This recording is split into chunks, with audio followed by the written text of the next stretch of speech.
If you have ever envied people from the Middle Ages, thinking their lives were simple, honest, and romantic, this story will shatter your illusions.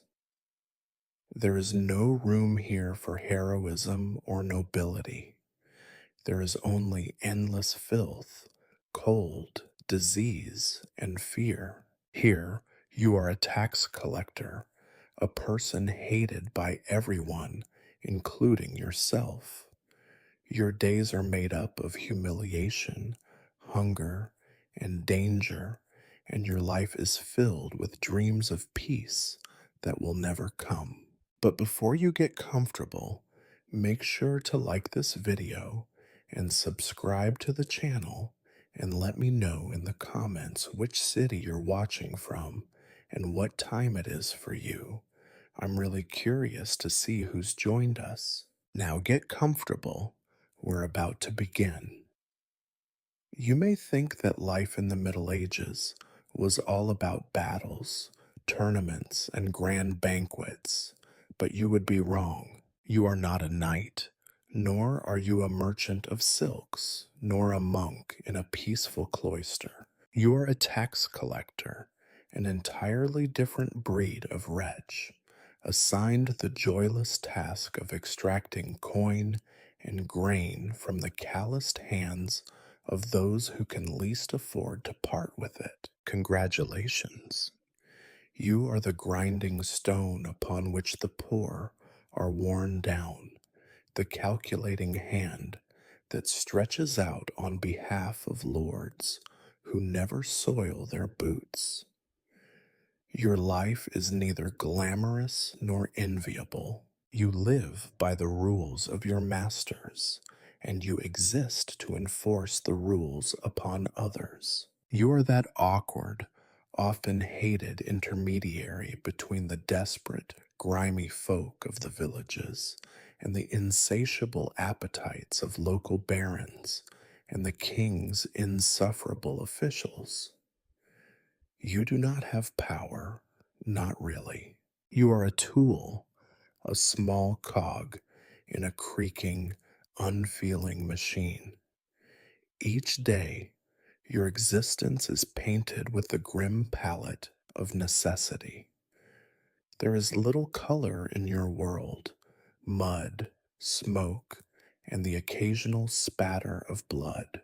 Your job, if it can be called a job in the sense of honest labor, is an endless trudge through the gutters of humanity. You do not harvest, but you take the harvest. You do not bake bread, but you take the baker's loaves. You do not raise livestock, but you count and claim the livestock of others. And for this you are despised. To be a tax collector is to be trapped in an unending cycle of distrust. The peasants hate you, the lords barely tolerate you, and the clergy see you as competition for the people's meager offerings.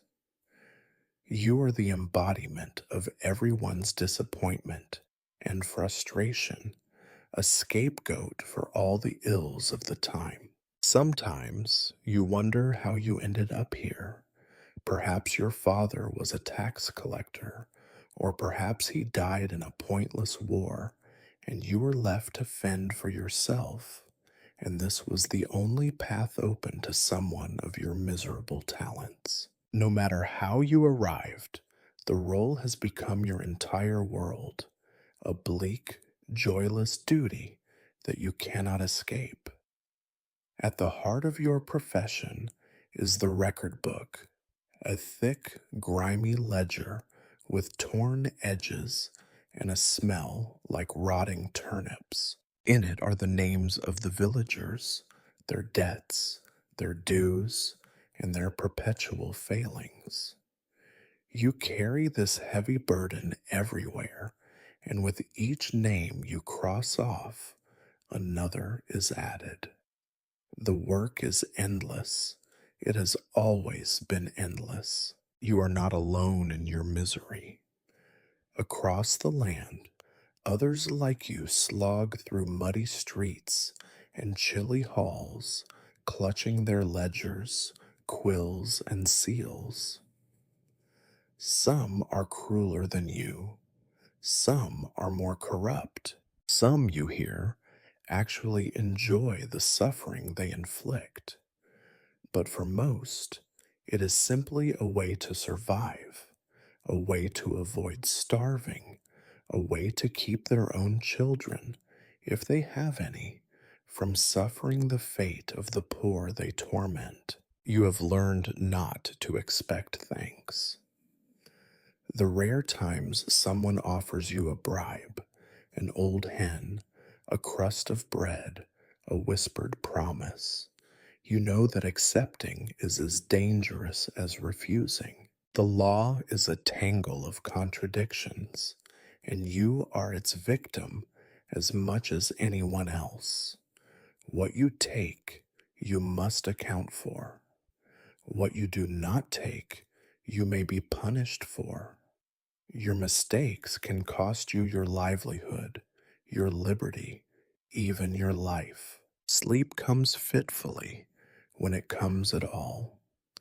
The sounds of the village, crying children, barking dogs, the hacking cough of some dying laborer haunt your dreams as much as your waking hours. You know, deep down, that there is no escape. The only certainty is that tomorrow will bring another day of hardship, resentment, and the weary march from door to door. Still, you rise day after day because there is no other way. This is your life, unwelcome, uncelebrated, unending. And so you continue, the faceless hand that takes, the shadow that knocks, the necessary evil in a world that refuses to be anything but cruel. The day never truly begins for you. It only drags itself from darkness to a lighter shade of gloom. Before the roosters have gathered the courage to crow, you are awake, not by choice. Sleep abandons you early, chased away by the biting cold that creeps through the gaps in your hovel's walls and the persistent ache in your bones. Your straw mattress, if it can even be called that, has molded itself to your shape over the months, an unyielding reminder that comfort is a luxury reserved for those who live above the mud. You are not among them. You rise with a groan, shifting aside the thin, scratchy blanket that smells faintly of mildew and disappointment. The floor is little more than packed dirt and scattered rushes. Your feet, numb with cold, sink slightly as you stand. You have heard tales of grand chambers, tiled with stone, warmed by roaring fires. Those places exist, but not for you, not for the one who pries the last turnip from a mother's trembling hand. Your morning routine is as unchanging as the tax code. Brush the spiders from your collar, shake the lice from your hair, and splash your face with water from a chipped clay jug. The water is colder than sin and almost as clear as the pond outside where the pigs wallow. You do not look in the mirror. Mirrors are for people who care about their faces. Your face, you suspect, is just another reason for people to scowl at you. A crust of stale bread waits on the table. You break it with effort. The teeth of a tax collector are worn down by more than just hard bread.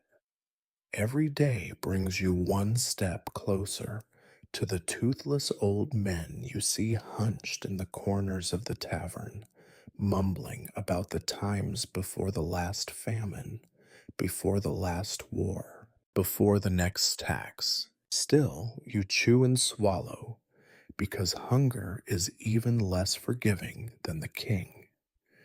There is a bowl of something resembling soup left from the night before, but you decide to spare your stomach the insult. You pull on your rough woolen tunic, threadbare in the elbows and stretched at the collar, and cinch it at the waist with a length of cord that was once almost respectable.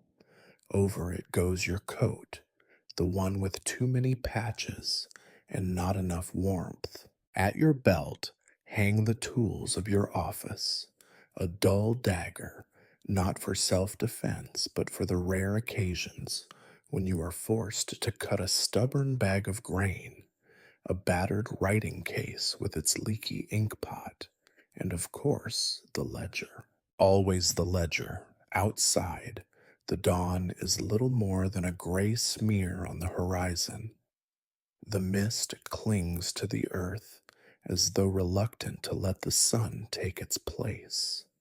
The air smells of manure, smoke, and the distant promise of rain. You step out into the mud, feeling the familiar squelch beneath your boots. Every step is a negotiation between forward movement and a very real desire to turn back inside and simply refuse to be a part of any of this. But you cannot. The village expects you, and so does the reeve, who will want his own cut before the day is done. You make your way through the village, past huts that lean drunkenly to one side, their wattle and daub walls crumbling, their thatched roofs caved in by years of neglect. The streets are rivers of mud, punctuated by pools of water the color of old cabbage. Dogs sniff at your heels, baring yellow teeth. Children, already awake and already dirty, glare at you from behind doors and piles of wood. You do not wave. You do not smile. You have learned that any gesture of friendliness will only be thrown back in your face. There are people already at work, scraping together whatever they can before you come to take it away. A woman stirs a pot over a feeble fire, her eyes hollow and wary. An old man sharpens a stick, preparing to prod his one remaining pig toward greener pasture, though there is little green to be found. Each person you pass seems to stiffen, their bodies closing up like a turtle retreating into its shell.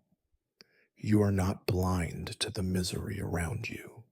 Sometimes you think you feel a twinge of guilt, but the rules are not yours to make, only to enforce. The system is a beast with an appetite that will never be satisfied. You are merely its mouth, chewing and swallowing what is put before you. As you walk, you rehearse the words you will say today. You know you will be begged for mercy, for time, for understanding. You will hear stories of lost sheep, spoiled crops, sick children, and dying mothers. You will nod, sometimes even mutter a few sympathetic words. But in the end, the numbers in your ledger must match the demands from above. Compassion is a luxury that could cost you your post, or worse, your neck. Your hands are already stained with ink and the faint scent of fear. You grip your ledger tighter, feeling its weight. It is heavier than it looks. In some ways, it contains the entire burden of the village, their hopes, their failures, their meager successes, all neatly reduced to numbers and debts. You pause at the edge of the market square, taking a breath that tastes of smoke and something burnt. The sun, such as it is, finally begins to rise, a weak coin in the sky, barely warming the world. Another day begins, another round of knocking on doors, asking for things you wish you did not have to take. Another long, gray walk through lives you cannot fix, in a world that will never thank you for trying.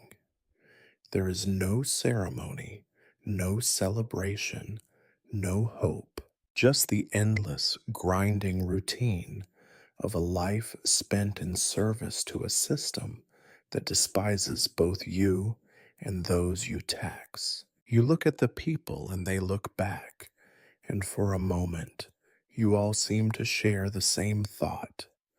This is as good as it gets, and it will never get better. You shift your coat, steel your heart, and take the first step toward the day's work. In the medieval world, there is no sunrise bright enough to chase away the dark.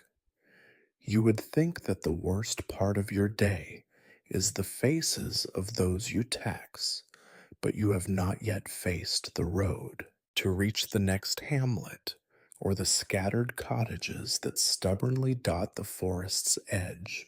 You must leave behind even the relative misery of the village and venture into the primordial landscape that has never wanted your presence. This journey is not a mere stroll, it is a test of patience, boots, and the last frayed strands of your will. The path is not paved. The king's highways, such as they are, do not extend this far. Instead, you follow a thin strip of earth, churned into a soupy mess by countless hooves, cartwheels, and the heavy feet of peasants dragging themselves to and from a life that barely qualifies as living. You are not immune to the mud. Your boots, once a mark of your slight elevation above the masses, now squelch with every step, growing heavier as clods of muck gather around your ankles. The forest presses close on either side, a living wall of brambles, twisted trees, and shadows that stretch too long for the early morning. The air is damp, carrying the smell of rotting leaves and animal dung. Crows call from unseen perches, their voices mocking, as if they know that your burden is just as filthy as theirs. Sometimes you imagine that they follow you, black-robed judges passing silent verdicts on your daily sins. There are hazards here, none of them noble. You are not afraid of wolves or bandits. After all, what could they possibly take from you that the world has not already stripped away? No, you fear the quiet dangers, the hole hidden beneath leaves waiting to snap your ankle, the low-hanging branch ready to scrape your cheek raw, the stinging nettles that find their way up your sleeve or inside your sock, leaving you itching and swearing all the way to the next cottage. You remind yourself that the forest is no one's friend. It tolerates your presence only because it is indifferent to all suffering, be it animal, peasant, or tax collector. Sometimes you pass other travelers, woodcutters, hunters, the occasional tinker, but there is no camaraderie. They nod without warmth, eyes sliding away from yours, as if to avoid being tainted by your proximity. Even here, alone in the wild, you carry your invisible stain. If the weather is foul, and it usually is, the road becomes a river of brown sludge. The rainwater, having nowhere else to go, collects in ruts and hollows, making each step a gamble between forward motion and sudden, undignified collapse. You have slipped before, landing knee deep in cold muck, your dignity and your records both soaked through. The memory is still fresh, still humiliating. You walk more carefully now, but the mud waits for everyone. Your only company is the relentless sound of your own breath, mingled with the slurp of mud and the occasional rustle in the undergrowth. Once, a boar crashed through the brush and nearly knocked you flat. You still remember its rank smell and the glint of its small, angry eyes. You clutched your ledger like a shield, as if the numbers inside might protect you from tusks or fate. The boar disappeared, uninterested in your suffering, leaving you to wonder if you are even worth eating. Every so often, you stop to rest on a fallen log or the roots of a gnarled oak, shifting your weight to ease the ache in your legs. You check your belongings, making sure the ink pot has not spilled and the ledger has not become a casualty of your journey. The parchment is already warped from damp air and rough use. You sigh. Each name, each tally mark inside represents a story, but you do not have the luxury of listening to stories. Your duty is to take, to record, to move on. As the forest begins to thin, you see the distant smudge of smoke curling above the next collection of hovels.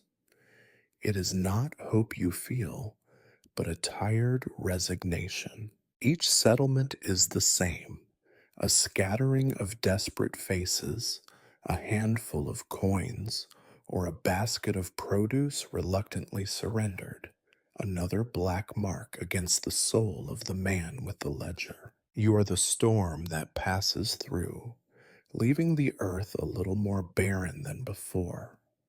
You trudge on, boots sucking at the mud, shoulders hunched against the drizzle. The cold seeps into your bones and sits there, a constant companion. You wonder, as you always do, if anyone would notice if you simply stopped, if you sat down by the roadside and let the forest swallow you whole. But you know the answer.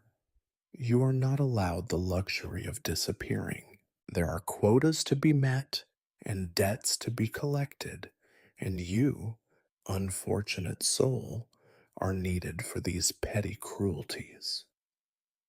At last, you reach the ragged edge of the next village, mud-stained and weary. The road has taken its toll, and yet you have barely begun your day.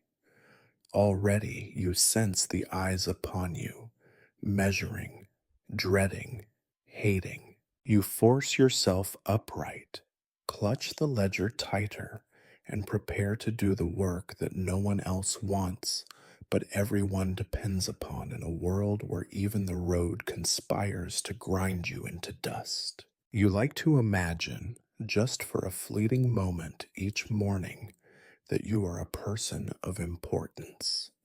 After all, you carry a ledger with the king's mark, a battered seal dangling at your side. In your hands rests the power to alter lives, though not for the better. It is an illusion, of course. Society remembers your face only long enough to curse you, to spit after your shadow as you pass. The truth is that you are tolerated, resented, and ultimately expendable. To the lords and magistrates, those who actually own the land and everything crawling, growing, or starving upon it, you are a necessary evil. They see you as a tool, sharp and impersonal. They neither like you nor dislike you, just as a plow does not inspire affection. You receive instructions from a distant authority whose boots never touch the muck. Letters arrive sealed with wax, heavy with threats and quotas. No one asks how you are. No one cares how much you are hated. They want their share, and if you do not deliver, you know exactly how quickly your life will unravel. The village folk see you differently. They do not see a man at all. You are an extension of the Lord's greedy hand, a claw reaching out to take the meager scraps they have coaxed from a stingy earth. They whisper as you approach, some crossing themselves, others making more creative gestures. The children are taught to fear you, sometimes even more than the wolf that prowls at night.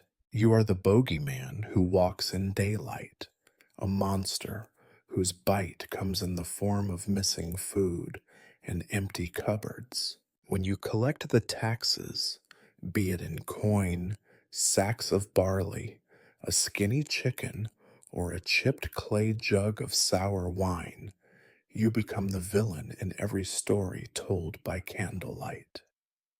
At the fireside, your name is a curse. Mothers warn their children that you will come for them if they do not finish their chores.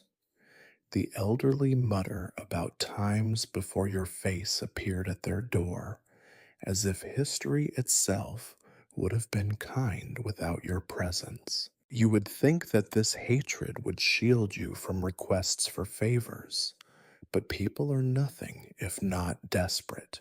Every week brings new supplicants.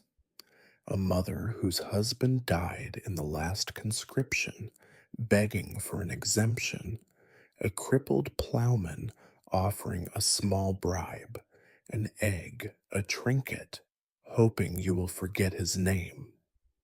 You cannot help them, not really. Any leniency is noticed, reported, and punished. At best, you can delay the inevitable. At worst, you become the next victim of the system's hunger.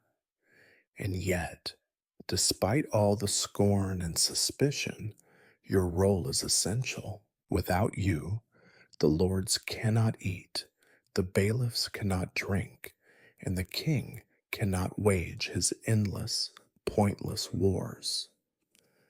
The roads are kept just barely passable because of your accounting. The grain that disappears from one village may feed the garrison in another.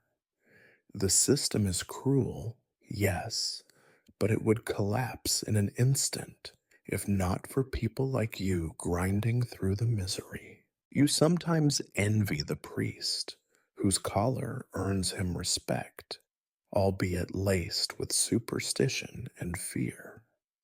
Even the traveling tinker, with his battered pots and questionable wares, can walk the lanes without drawing curses. You cannot. You wear your shame on your sleeve, and then everyone can see the stink of responsibility clinging to you like last week's stew. There are times you almost wish for anonymity, but you know the price of being invisible in this world. An invisible man is a man who cannot eat, who cannot pay his own share when the collectors come calling.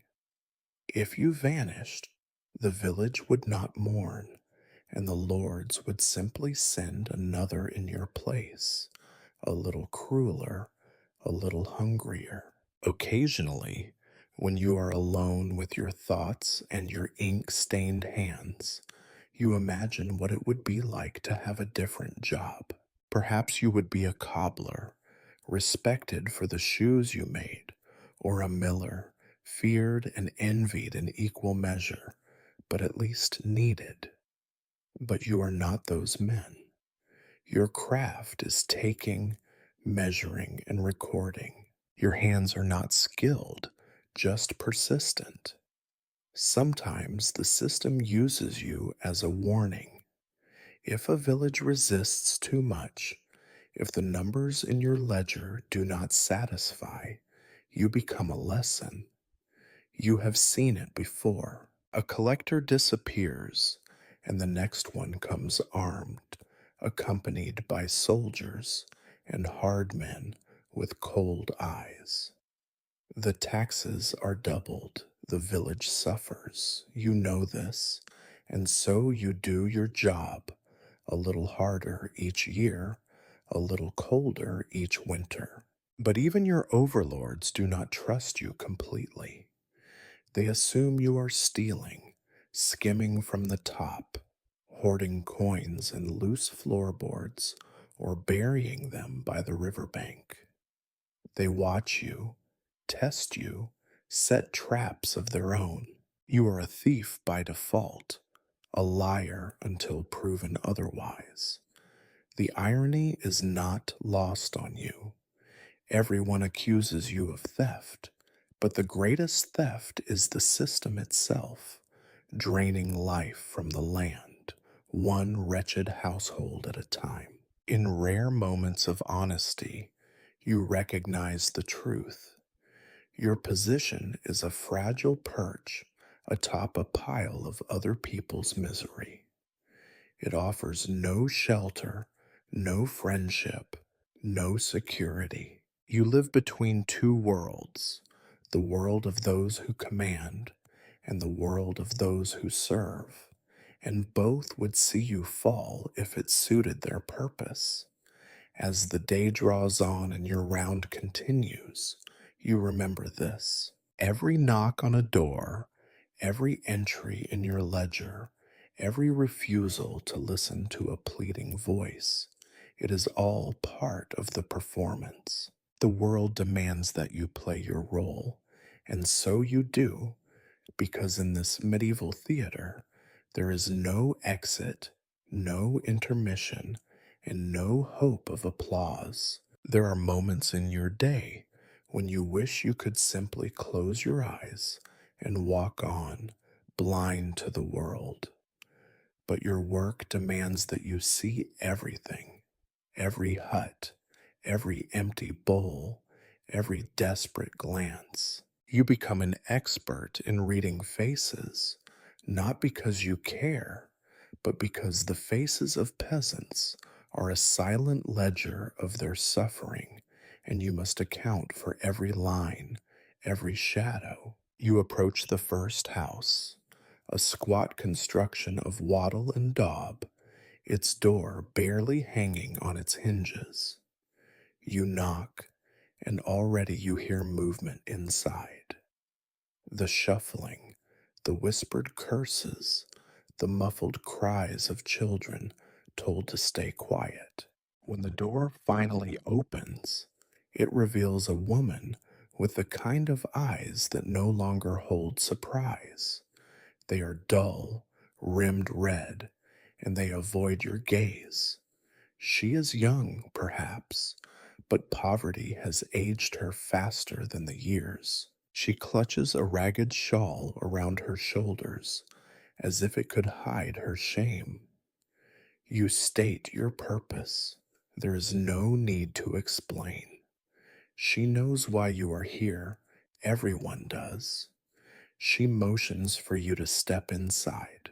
The interior smells of smoke, damp straw, and something acrid you would rather not identify. There are three children pressed into a corner, silent and wide-eyed. You see the mark of hunger on their cheeks and the thinness of their wrists. The father is away, she says, in the fields, or perhaps simply gone, run off to avoid your visit. You ask your questions. How much barley this year? Any new livestock? Any wool spun? She answers quietly, mechanically, each word carefully measured. She offers you the same cup of weak ale she would offer the priest, but you refuse. You do not eat or drink here. if you can help it. Everything tastes of defeat. You tally her dues, scratching marks into your ledger. She does not argue. She simply waits, as if the entire business is happening to someone else.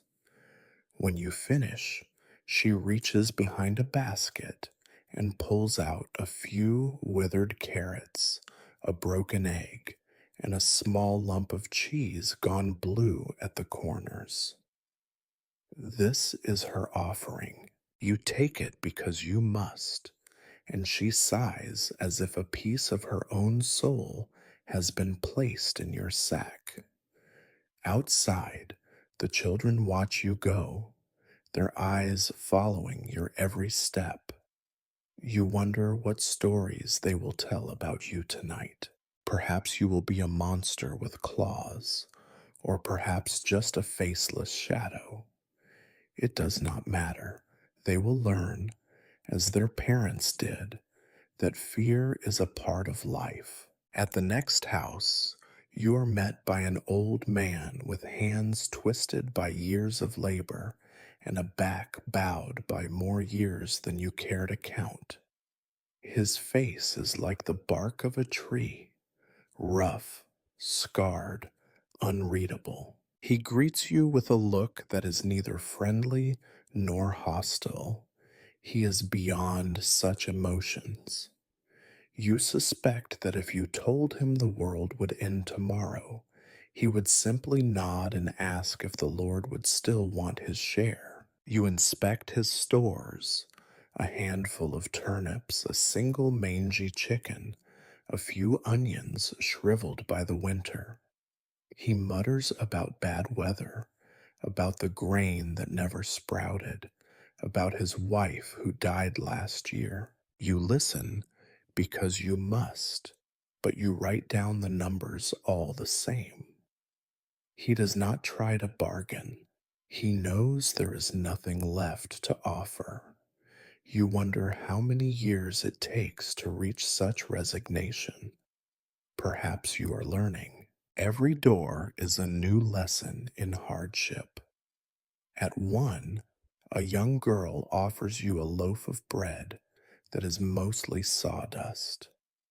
At another, a widow presses a single copper coin into your palm, her hand trembling. In some houses, they try to hide things, wrapping meat in rags, burying potatoes in the earth outside.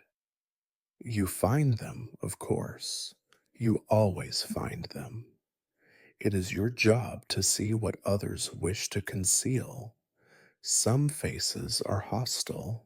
A man glares at you from the threshold, his fists clenched, his words barely more than a growl. He calls you a thief, a vulture, a servant of hell. You have heard it all before. You do not respond. To answer is to risk escalation, and you have learned to avoid fights you cannot win. Instead, you remind him of the law, as if the law cares about his suffering. He spits at your feet. You mark his name, and you know you will have to be careful with this one. Desperation can make even the weakest man dangerous. You move on, always moving on.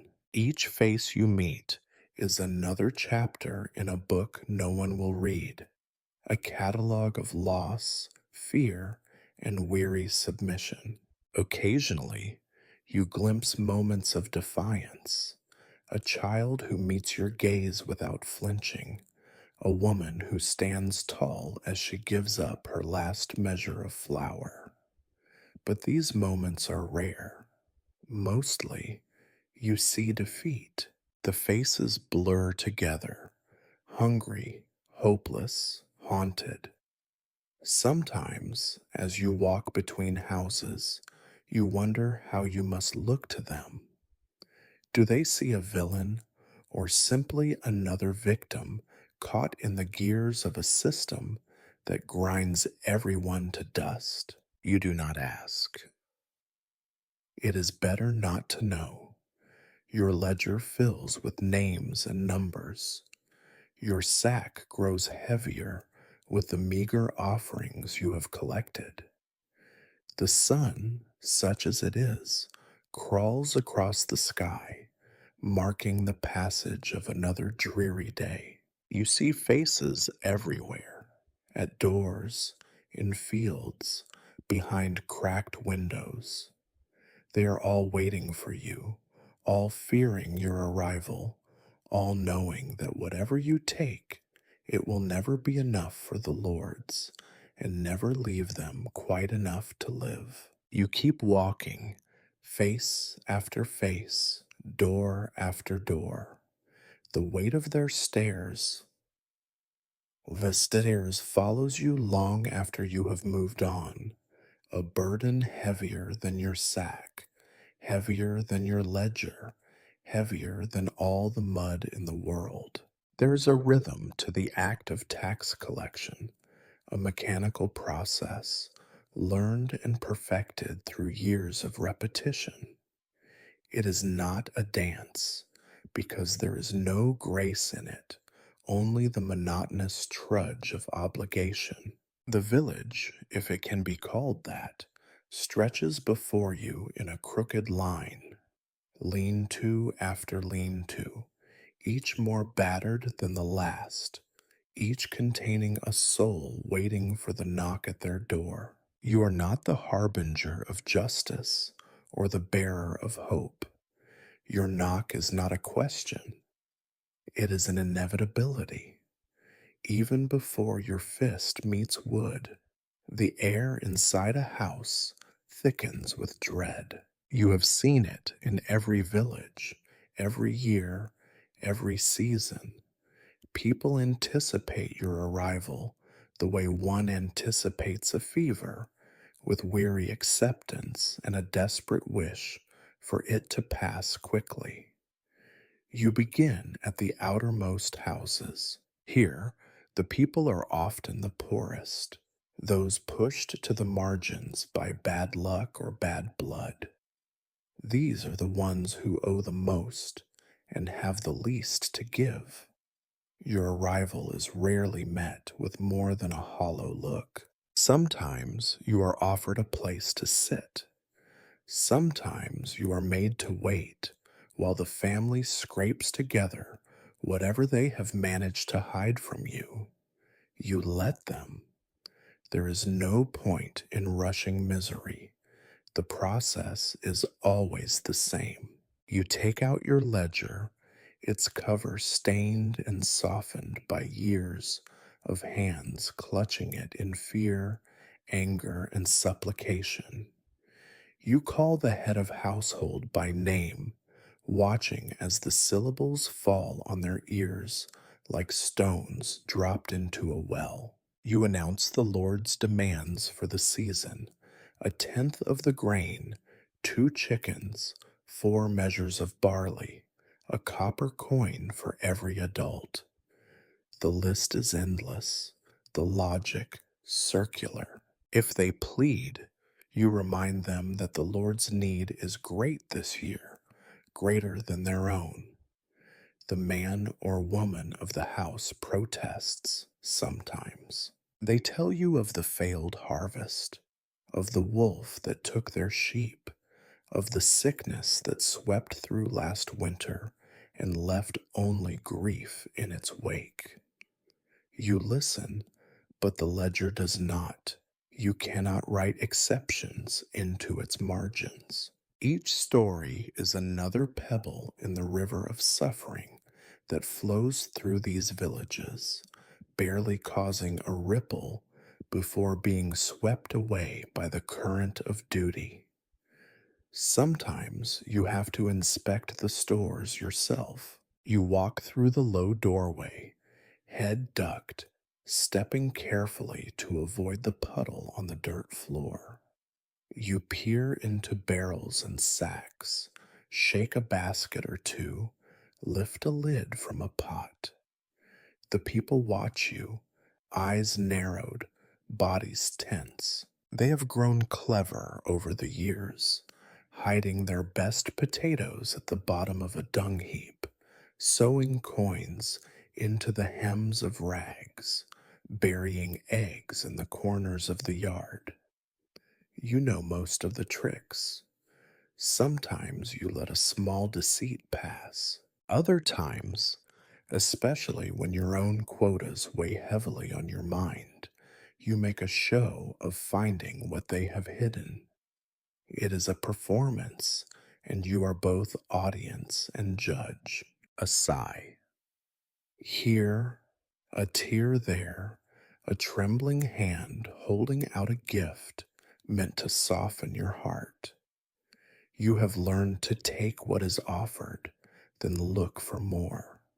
There is never enough to satisfy your masters, and your masters are never satisfied with you. Each house is an equation.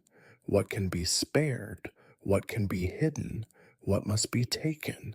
There are no correct answers, only consequences. You record the payment, such as it is, in your ledger. 3 turnips, a clutch of eggs, a rag of wool, half a loaf of bread. You note the shortfall in neat script because someone above you will want to know. You offer a token receipt, a mark by their name that means nothing to them and everything to the bailiff waiting for your return. The householder bows their head. You move on. There are days when the process is interrupted. A dog, loyal and foolish, will snap at your heels. You kick it away, not out of malice, but out of self preservation. Sometimes a child, emboldened by hunger or anger, will throw a stone in your direction. You ignore it. The stones thrown by children carry less danger than the words whispered by adults. On rare occasions, a man will try to bar your way. These moments are short and violent, resolved by the threat of soldiers or by the promise that next year's tax will be even harsher. Not all taxes are taken in goods. Some houses offer coins, dull, bent, worn thin by hands more desperate than yours. The coins clink together in your pouch, an accusation you carry with you to the next house and the next and the next. You think about the hands that touched each coin, about what was sacrificed to earn it, but you do not let yourself dwell on these thoughts. Pity is a luxury for those who do not fear hunger. As the day grinds on, your sack grows heavier. Bread, onions, salt, a cracked jug of beer. Each item is noted, weighed, considered. The ledger is the real master here, its columns more ruthless than any lord. You walk a tightrope between what you take and what you leave behind. Take too little, and you are punished by your masters. Take too much, and you are cursed by your neighbors. There is no winning, only surviving. You pause at the edge of the village, looking back at the smoke curling from sagging chimneys. You hear a child's wail, a woman's bitter curse, the mutter of an old man who has lived through more tax collectors than he can count. You feel their eyes on your back, as heavy as the sack slung over your shoulder. You know that when you leave, nothing is better than when you arrived. The village is poorer, the people more afraid, the ledger a little fuller, and you, are you richer? No, you are only further entangled in a cycle that strips meaning from the very act of living. You do not remember the faces by name. You remember them by what they lost: the cow, the bread, the last few coins. You turn away, already rehearsing the next day's words, the next round of pleading and resistance. The collection never ends. Not for you, not for them. It is an endless harvest of misery, and you, unlucky soul, are the reaper. You would be forgiven for thinking that the medieval world is one of clear lines and firm boundaries, but a tax collector learns the truth early. The ledger may be unforgiving, but the world it rules over is nothing but shades of gray. Nowhere is this more obvious than in the unending game of bribes and bargaining, a game in which you are both pawn and player, judge and supplicant, all at once. It begins subtly, as most forms of corruption do. The widow who tries to press a bundle of onions into your palm, just a little extra, if you could see fit to overlook the missing measure of grain. The farmer who grins through rotten teeth, inviting you in for a mug of something that burns your throat and blurs your memory. The miller who offers you a pair of shoes, poorly made, but better than nothing, if perhaps you could forget to look too closely at his ledger. Each gesture is small, almost innocent, wrapped in the language of neighborly kindness, but you know better. The art of bribery, you discover, is not taught. It grows from the cracks in the system. You learn to read the signs, the nervous glance, the hesitation before speaking, the hands clutching a small object behind their back. Sometimes the offer is made without words at all. A loaf of bread slipped into your sack, a length of cloth tucked under your arm. If you protest, the donor will feign confusion. Surely you would not refuse a humble gift from someone who has so little. You soon realize that everyone is bargaining, even those who do not know it. Some trade their dignity for a few days' reprieve. Others offer rumors, gossip about a neighbor, stories of hidden pigs or illicit brewing, the kind of information that might fill your ledger more quickly than any honest labor. You become a collector of secrets as much as taxes, weighing each piece of knowledge against the price it might fetch. You would like to believe that you are above such things, but hunger and fear are great teachers. The ledger is a cold master, but the belly is a crueler one. When the days grow shorter and the larder emptier, you find yourself accepting a crust of bread here, a cup of wine there. You tell yourself it is only fair, compensation for the insults and dangers you endure. But each acceptance leaves a stain, a little mark of guilt that never quite washes away. It is not just the poor who bribe. The village reeve, eager to keep his own fields untouched, will sometimes offer you a gift before your rounds begin. The local priest, who fears the loss of his own tithes, will press a few coins into your hand and ask, in the gentlest terms, that you be merciful to his flock. The merchant, fat on grain and quick with a smile, will try to pay you to ignore the weights on his scales.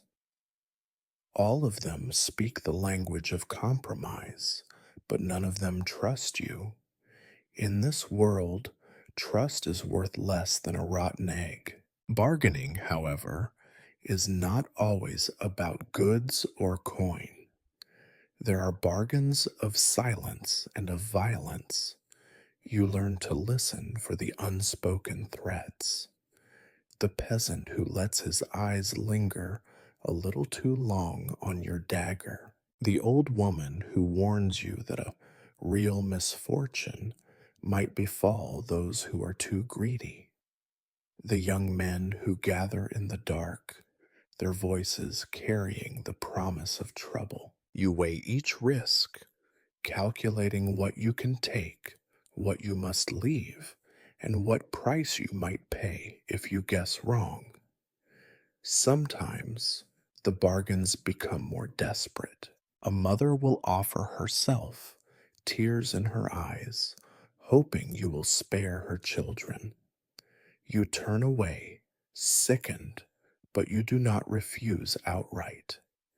In a world so starved for mercy, the line between victim and accomplice blurs. There are nights when you remember these offers, and you wonder which is worse, the cruelty of the system or the compromises it forces upon everyone, including you.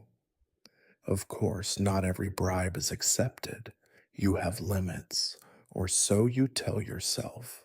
When the bribe is too bold, too obvious, you must refuse, if only to remind the village that you are not entirely theirs to manipulate. But this, too, is a performance. You know the bailiff and the baron expect their own share of the spoils, and that a collector who is too honest is as dangerous as one who is too greedy. Balance is everything. Take enough to survive, but not enough to be missed. The constant negotiation wears at you. Each encounter is a small battle, a test of wills where no one truly wins. You become suspicious of kindness, wary of generosity, unable to trust even your own motives. The world narrows until every gesture hides a motive, every smile conceals a demand. As you make your rounds, the ledger grows heavier, not just with the taxes you collect, but with the weight of secrets, bargains, and silent agreements. The village, too, carries its burdens: fear, resentment, and the knowledge that the only law is survival. No one is innocent, not truly. Not the peasants, not the lords, not even the collector. At night, as you count the day's takings by the light of a guttering candle, you wonder what it would be like to live in a world where a loaf of bread is simply a loaf, where a gift is given with open hands and no fear. But you know that such a world does not exist here, and perhaps never has. Here, every crumb must be earned, bargained for, and paid for in kind. Tomorrow will bring more of the same: more bribes, more bargains, more compromises. And you, lucky, unlucky you, will still be at the center, measuring out misery in handfuls and half promises, in a world where nothing is free and everything is for sale. If you thought the countryside was cruel, the town is a different beast, fatter, louder, but no less ravenous. You approach its wooden gates with a familiar mixture of dread and exhaustion. The town does not welcome you. It swallows you up and grinds your bones with 1,000 anonymous faces. Here, the mud is mixed with filth and refuse, the air sharp with the tang of tannery vats, sour wine, and chamber pots emptied from upstairs windows. You keep your mouth closed and your eyes low. You pass under the watch of bored guards, their faces obscured by mismatched armor and days-old stubble. They know your face, but give you nothing but a lazy nod. For them, you are just another cog in the great machine of extraction and survival. The true power here lies with the guild masters, the magistrates, and the thick waisted merchants who run their shops like little fiefdoms. Your presence is tolerated, barely, because without you, the king's hand might reach down even harder. The market square is a study in noise and negotiation. Chickens screech, pigs root in the muck, children dart between stalls with the wild eyes of those who have learned to snatch and disappear. Here, you are surrounded by more people than a whole countryside, but you are as alone as you have ever been. No one meets your gaze for long. You move through the crowd with your ledger tucked beneath your arm, a visible symbol of your status and your isolation. You head for the shops first. Each merchant greets you with the oily smile of a man who has spent his life calculating how much he can keep without being caught. The baker slides a loaf across the counter, his hands already dusted white, and mutters about grain prices and the miller's greed. The cobbler is sharper, a little quicker with his tongue, but slower to hand over his coin. He offers you a pair of patched boots, more a warning than a gift. Everyone is trying to give you the least they can, and all of them are better at it than you. Here, in the town, the negotiations are brisk and bitter. You are not just a collector, you are a threat to their careful balance. The innkeeper, red faced and sweating, will show you his accounts, pages of numbers, and scrawled notes meant to confuse. The tanner, hands stained brown, will offer a cask of spoiled wine as a tax, knowing you will never drink it, but will have to record it all the same. The blacksmith is the only one who looks you in the eye, his face unreadable behind a mask of soot. He pays what he owes, but you sense the weight of every coin as it leaves his hand, a silent accusation that you too are part of the long chain that keeps him tethered to the anvil. You must visit the guilds next. Here the faces grow harder. The weavers and carpenters, united in their grudges, make you wait in smoky rooms while they argue over pennies. Sometimes they send a spokesman to haggle on their behalf, a man practiced in the art of delay, whose job is to make your life as tedious and humiliating as possible. You record their dues, aware that much of their wealth flows quietly through back doors and into hands far cleverer than yours. In town, your work is watched by everyone and no one. You are greeted with less outright hostility than in the countryside, but more contempt. Here, people have learned to mask their anger with politeness, their desperation with laughter. You learn to recognize the signs: the sudden hush as you enter a shop, the sideways glance as you pass, the child sent running with a whispered message. And yet, there is a different sort of danger in the town. Here, people have power, not much, but enough to make your life difficult if you cross the wrong man.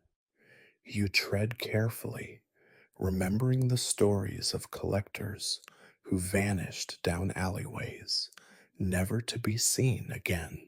You try to avoid disputes with the guilds, the magistrates, the church. The town remembers slights for generations. Every now and then, you pass the church. Its doors are open, and the priest stands outside, dispensing blessings and warnings in equal measure. He nods as you pass, but you know he watches you just as closely as the rest. The church is a rival in the business of extracting coin, and the priest is no fool. He will pay what he owes, but not a penny more. Sometimes you wonder which is colder, the stone walls of the church or the heart that beats inside it. You keep moving, your day a blur of ledgers and transactions, promises and threats. At midday, you find a corner to eat, if you have anything left from your rounds. You watch the town as it pulses around you, alive with schemes and secrets. It is a place of opportunity for some, of ruin for most. Here, you are neither hero nor villain, just another scavenger picking at the edges of a feast you will never attend. By dusk, the town begins to empty, its people vanishing behind locked doors and shuttered windows. The market stalls are bare, the voices hushed. You finish your rounds and check your ledger, pages smudged with ink and greasy fingerprints. The numbers never add up. Not really. Someone is always short, someone else suspiciously flush. You make your notations and prepare for the questions you know will come. Before you leave, you take one last walk through the alleys. The shadows grow longer, the air colder. Somewhere, a dog barks, a baby cries, and two men argue over a spilled sack of beans. Life in town is harder and faster than in the countryside, but the hunger is the same. You pass unseen, or so you hope, clutching your day's work close as if it might protect you from the town's restless hunger. As you slip out through the gates, the guards do not look up. The town, like the countryside, is behind you once more, but it never truly leaves. Its sounds and smells cling to your clothes. Its calculations echo in your mind. Another day spent counting and taking, another night spent wondering if tomorrow will bring more of the same or something worse. If there is a single lesson the world insists on teaching you, it is this: kindness is an invitation to be devoured. No one cares for the tax collector who hesitates, who pauses, who shows the tiniest crack of softness. You may try to hold on to scraps of decency, but the world of medieval taxes is a maw that chews and spits out the gentle without a second thought. Ruthlessness is not your natural state. It grows on you like mold, creeping into the folds of your conscience, blotting out whatever sentimentality you may have brought to this work. You learn to harden yourself, one disappointed plea at a time. You begin by ignoring the stories, the sick child, the ruined crop, the broken leg. At first, these tales gnaw at your insides. You think of your own childhood, of those rare nights when there was meat in the pot and your father smiled instead of scowled, but you cannot feed your family with someone else's sorrow, so you close your heart one refusal at a time. The world helps you along.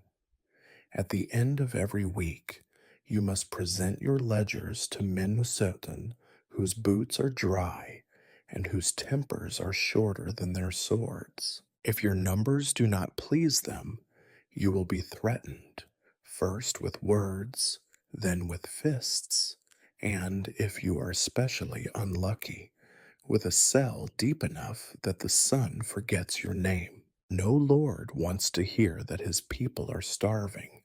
He wants to see coin, grain, hides, and wool. If you are too soft, you will fail. And in this world, failure is a contagion. It spreads quickly and always downhill. Word travels faster than a hungry dog. Villages compare notes, peasants gossip. If you are lenient in one place, the others soon expect the same.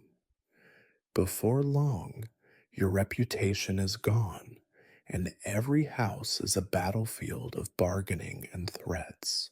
There is no end to it. The only way to keep your footing is to be as unyielding as the law you serve, or at least pretend to be. You must become someone they fear. Your knock must be enough to silence a room. Your frown must freeze their complaints before they even begin. Sometimes it means making examples. If a farmer hides a pig, you take two. If a woman pleads for mercy, you remind her that mercy is not on your list of duties. There are times when you almost hate yourself for it, but you push the feeling down deep enough that it cannot be seen. Weakness, after all, is more dangerous than hatred. The town, for all its noise and bluster, demands even greater ruthlessness. The merchants have learned every trick and every loophole. They smile as they lie, barter as they cheat, and threaten as they pay. If you let even one of them see your doubt, they will eat you alive. You must stand tall, keep your records tight, and let them know that whatever they try, you will outlast them. You are not welcome here, and you never will be. That is your armor. The soldiers, too, are watching. Some are there to protect you, but most are waiting for an excuse to prove their own loyalty to the Lord. If you falter, they will report it. If you appear too friendly with the townsfolk, rumors will follow. There is no safe place, not even among those who wear the same badge. You learn to trust no one and to keep your secrets locked behind your eyes. There are moments, late at night, when you remember who you used to be. The memory of laughter, the feel of warm bread in your hand, the comfort of believing that tomorrow might be better. But those moments are rare, drowned out by the daily necessity of taking, measuring, and accounting. You wonder if the world could have been otherwise, if you could have chosen a different path. But regret is a luxury you cannot afford. Every morning, you wake and put on your ruthlessness like a second shirt, scratchy, ill fitting, but necessary. You see it in others too. The blacksmith who once joked with you now glares and grinds his teeth when you pass. The priest who once offered you blessings now eyes your ledger as if it might catch fire from the sins within. Even the children who once threw stones now avoid you altogether. You have become not just a tax collector, but the embodiment of the world's cruelty, a role you did not choose, but one you play well. In rare moments, you see a glimmer of what you once were. A dog wags its tail, a child sneaks a smile, a villager remembers your name without spitting. For an instant, you almost soften. Then you remember the threats, the quotas, the ever watchful eyes. You remember that mercy is a crack in the wall, and cracks in this world let in the cold and the wolves. By the time the sun sets, you have counted and recounted your takings, checked every coin, and weighed every bag. You stand alone, surrounded by proof of your own ruthlessness, a ledger full, a sack heavy, a heart a little more calloused than the day before. You tell yourself it is survival, not cruelty. But the line grows thinner with each passing day until even you cannot remember where one ends and the other begins. Tomorrow, the game will begin again. Tomorrow, you will knock a little harder, scowl a little longer, and turn away a little colder. In the world of the collector, only the ruthless survive, and you, against your will, have become one of them. You might have thought, when you first began this work, that your greatest enemies would be the peasants, or perhaps the wolves lurking at the edge of the forest. But the most dangerous creatures wear fine boots and speak in low, careful voices. In the world of taxes, the true peril is always above you, not beneath. Politics is everywhere. It drips from the eaves of the manor, seeps into the cracks of the church floor, flows through every market and muddy street. You cannot escape it, though you try. Every day, you are reminded that you serve at the pleasure of men whose whims are as changeable as the weather and twice as deadly. The baron whose crest decorates your ledger expects more every year, more coin, more grain, more proof of your loyalty. Sometimes you think he forgets that the land itself is finite, that there is only so much to be wrung from the same tired fields and battered people.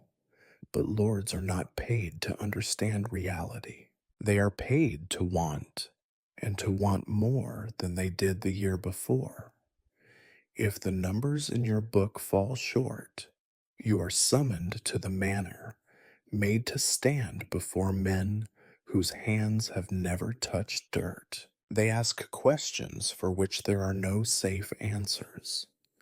They want to know where the missing silver has gone. They want to know why the peasants are so poor, why the barns are so empty, why you have not simply conjured wealth from air. Sometimes you are caught between competing powers. The reeve, desperate to keep his own head on his shoulders, will try to shift blame your way. He whispers in the ear of the steward, exaggerating your supposed failings, eager to see you replaced with someone more desperate or more corrupt. The priest, whose own coffers must be filled, complains to the bishop about your greed, careful not to mention his own hand in every tithe and offering to him. In council meetings, when you are summoned, which is rarely, you are outnumbered, out-talked, outmaneuvered. Their words are as sharp as any sword, and the wounds they inflict linger far longer. You learn that politics is a game with no rules, only risks.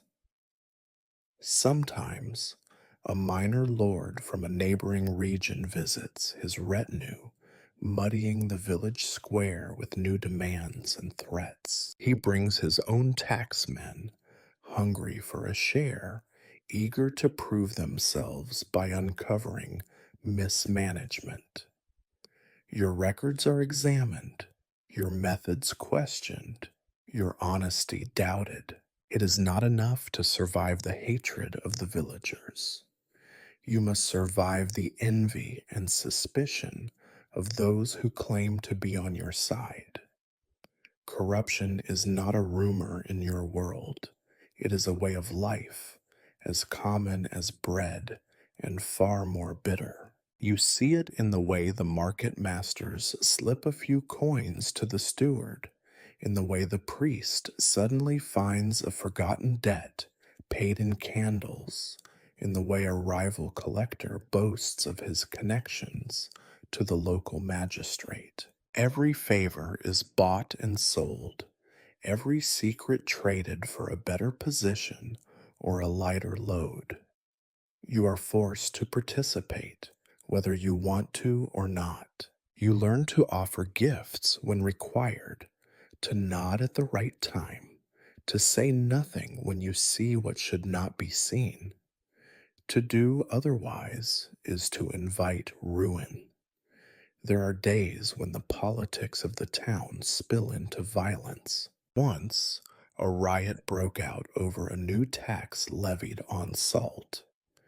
The Lord's men were slow to respond, and for an afternoon the marketplace belonged to the mob. Stalls were overturned, ledgers burned, and one unlucky collector beaten senseless. You watched from a safe distance, heart pounding with relief that it was not you. Later, you watched the lords and the merchants and the clergy gather in the great hall, blaming each other for the chaos, each plotting how to use the violence for their own gain. You know that loyalty means nothing here. You have seen collectors who gave years of faithful service thrown to the wolves after a single bad harvest. You have watched reeves hauled away in chains for embezzlement when all they did was take a little more than their share, just like everyone else.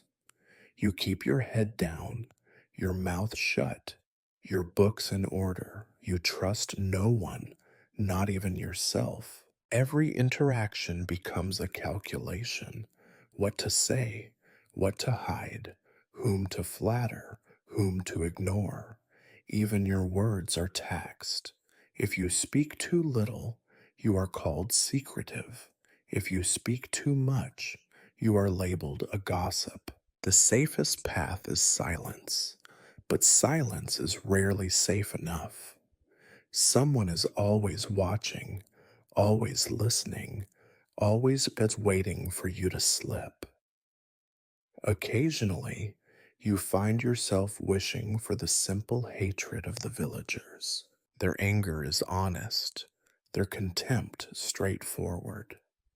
The politics of the powerful, by contrast, is a snake pit, full of venom, always hungry.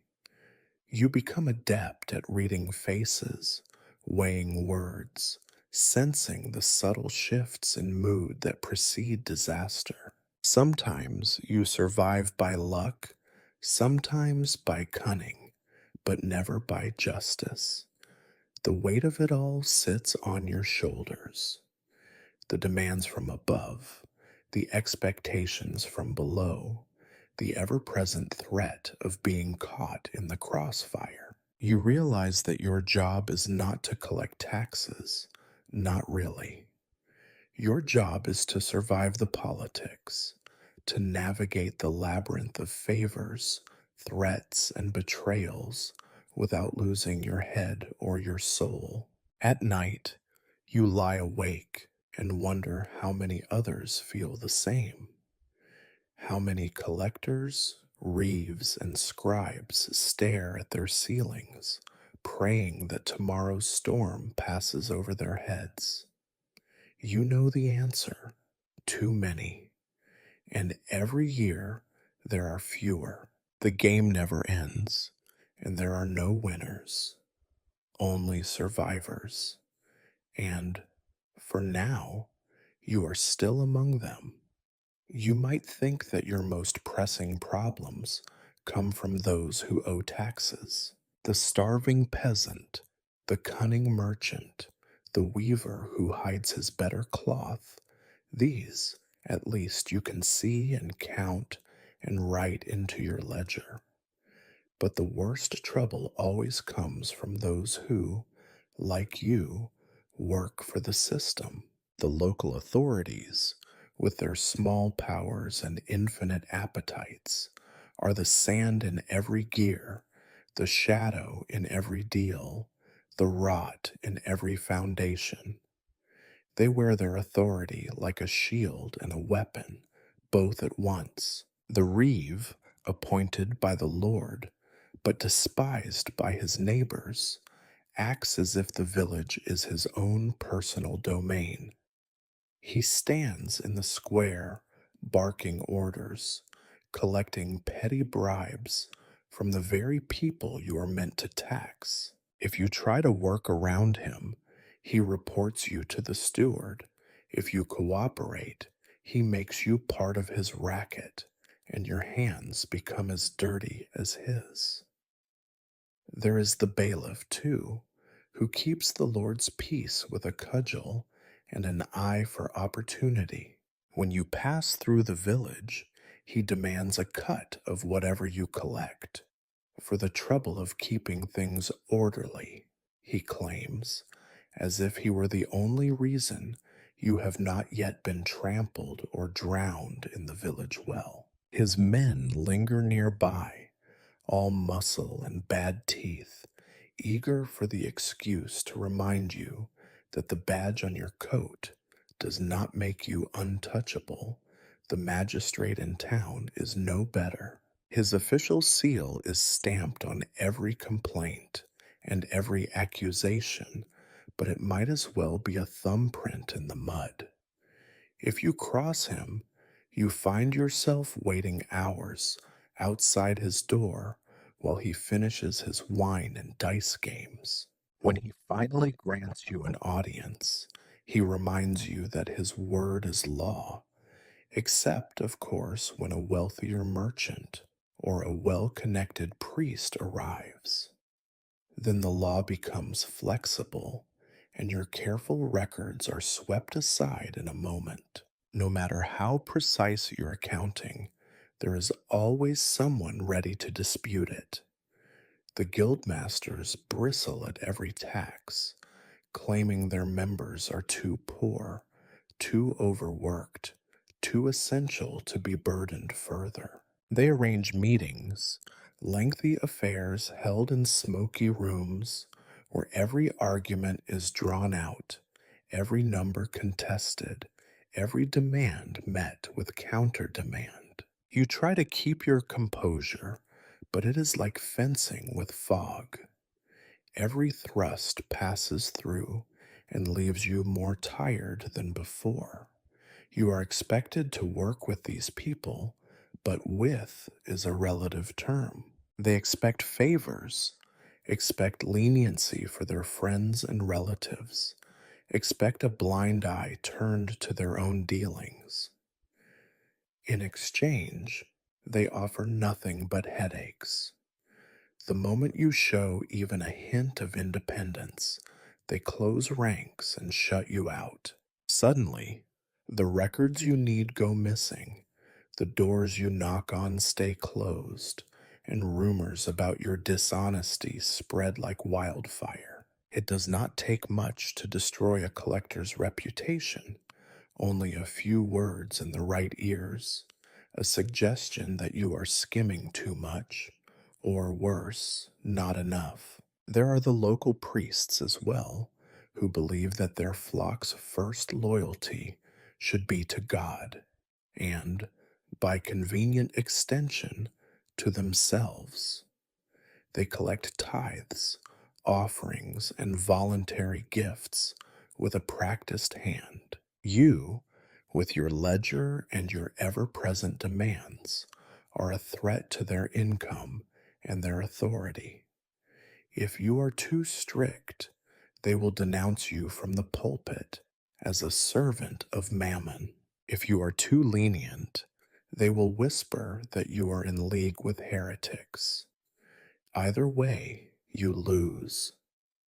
Sometimes, the authorities do not even bother with subtlety. They simply take what they want. You might visit a merchant and find his storeroom already emptied by the bailiff's men, who assure you that the goods were confiscated for some imagined offense. When you protest, the bailiff shrugs and tells you to take it up with the Lord. The Lord, of course, is hunting or feasting or riding off to war.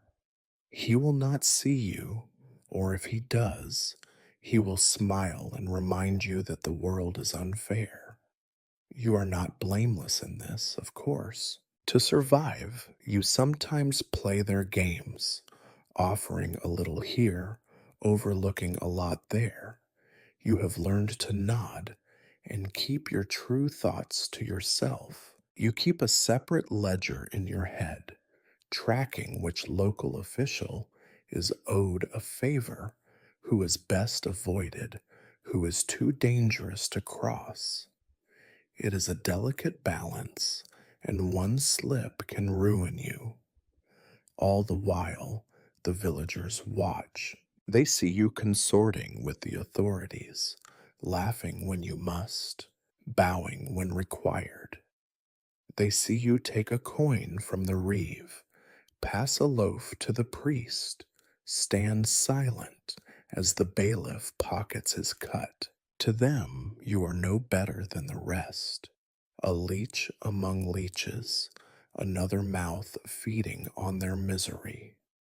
You cannot blame them. You see it too every time you look in a cracked mirror or wash your hands at night. Sometimes you wish for a world where the law is clear, the rules are just, and your job is simply to count and collect. But that world does not exist. Instead, you navigate a landscape of shifting alliances and poisonous favors, never sure who will be your enemy tomorrow. You learn to smile and lie, to flatter and threaten, to lose with grace and win with silence. At the end of each day, your head throbs and your ledger feels heavier than ever. You wonder how much longer you can walk this tightrope without falling. But there is no answer, only the knowledge that tomorrow you will wake up and do it all again. Another day among the authorities, another day trapped in the machine. No matter how thick your ledger grows, no matter how skillfully you maneuver between lords and bailiffs, nothing in your work weighs heavier than the people's hatred. It coats you as surely as mud on your boots, seeps into your marrow like damp and cold. In the countryside and the town, among the old and the young, it is the one constant in your life, a loyalty that poverty and suffering have sworn to keep forever. You see it in every glance, every silence. Hatred is not always loud.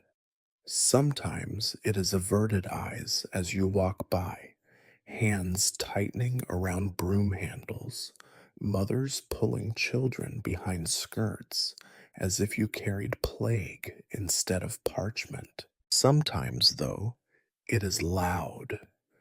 Doors are slammed so hard the walls shudder. Dogs are set barking, and the bravest children run alongside, shouting names that echo long after you have turned the corner. Their scorn is not the fresh, bright kind, reserved for new oppressors, but a slow, burning resentment, the result of seasons upon seasons of want.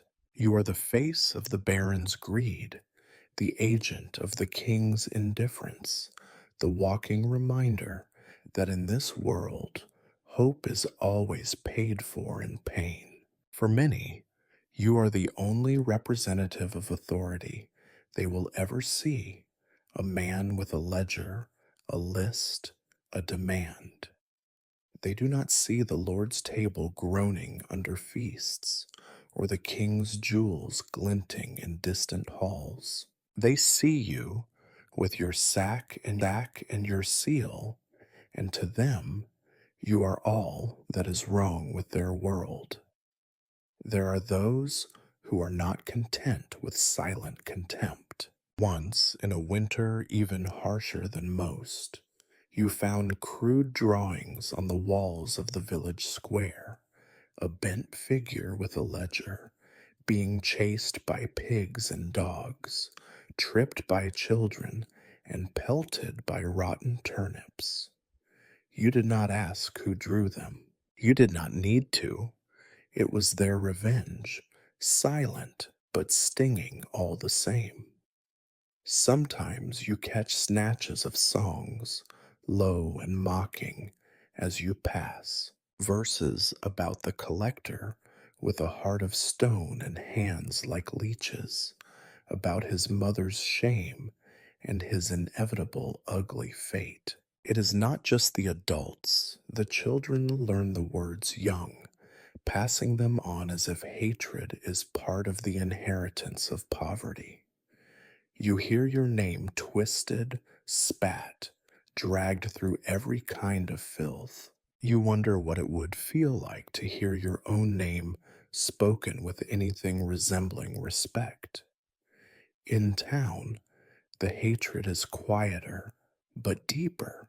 The merchants and guildsmen smile as they cheat you, but you know their laughter fades the moment your back is turned. You hear them in the tavern, sharing tales of the collector's stupidity, of the time they slipped a bribe past you, or the time you missed the hidden chest beneath the floorboards. You are the butt of every joke, the scapegoat for every misfortune. If a shipment is lost, if a fire breaks out, if a child falls sick, sooner or later it will be traced back to you, the collector who took too much, too soon. Fear is never far behind hatred. You do not walk the lanes at night unless you must, and then only with your knife close at hand. You know the stories, collectors found in ditches, pockets turned out, faces marked by more than time. You try to be careful, to avoid making enemies of the wrong kind, but in your position, all enemies are the wrong kind. You sleep with your back to the wall and your ear tuned to every creak of the floor. Hatred shapes even the simplest acts. A cup of water handed to you is rarely cold and never clean. The bread left out for you is always the crust, the hardest bit, the part everyone else left behind. When you ride through the fields, the oxen spook and the workers scatter. The blacksmith hammers a little louder. The dogs bark a little harder. The doors close a little faster. If a word is spoken to you, it is short, sharp, and heavy with all that is left unsaid. You do not bother to protest your innocence. What would you say? That you are only doing your job? That you do not make the rules, you only follow them? The villagers have heard it all before, from 100 collectors just like you. The lords change, the banners change, the taxes change, but the pain is always the same, and the face collecting it is always yours. Sometimes you wonder if you could ever win their respect, if some act of kindness or courage could change the way they look at you, but you know better. Even if you let a family keep a pig or looked the other way as someone hid a sack of grain, the system would punish you, and the people would only wait for the moment you returned to your duties. Kindness is not remembered, only the hunger and the loss remain. Once, in a moment of foolishness, you tried to explain yourself to a widow, tried to say that you too were hungry, that your own family waited for what you brought home. She looked at you with hollow eyes, unmoved. "We are all hungry," she said, and closed the door. You did not try again. Hatred is its own currency, passed from hand to hand, mouth to ear, generation to generation. It outlives famine, outlasts war, survives even the collectors themselves. You become a part of it, just another link in the chain, a lesson for children, a warning for fools. You do not forget, you cannot, and so you walk on, ledger in hand, eyes straight ahead, every step a measure of distance between you and the people whose hatred you carry and whose burden you can never put down. No one ever tells you about the food. When they imagine the life of a tax collector, they picture you with purses of coins, feasting with the baron, sipping rich wine by the hearth. Perhaps you once believed that too, but the truth is that the taste of hunger is the real flavor of your days, and the feast is always somewhere else, reserved for those whose hands are soft and whose ledgers are always full. Your morning meal, if it deserves the name, is a scrap of bread hard enough to break a tooth, usually left over from the night before. You gnaw at it, jaw aching, the crust flaking into your lap and onto the floor, already gritty with yesterday's dust. The water in your jug is never clear. Sometimes it is green at the edges, with a taste of the river or the well, and always a layer of silt at the bottom that settles in your stomach long after the cup is empty. You drink it anyway. There is nothing else. On lucky days, you might have something better, a bit of cheese so old it sweats salt and blue veins, or a sliver of salted fish that leaves your fingers smelling for days. Sometimes a villager, eager to bribe you or soften your mood, will hand over a few eggs or a wedge of pie, but you do not trust such gifts. They come with strings attached, or, worse, with the invisible flavor of resentment. Still, hunger rarely asks questions, and you have eaten stranger things than yesterday's pie. Dinner is rarely more than a thin broth, made from the bones and scraps you are able to gather from your rounds. If you are lucky, the broth tastes of onion. If not, it tastes of water and fatigue.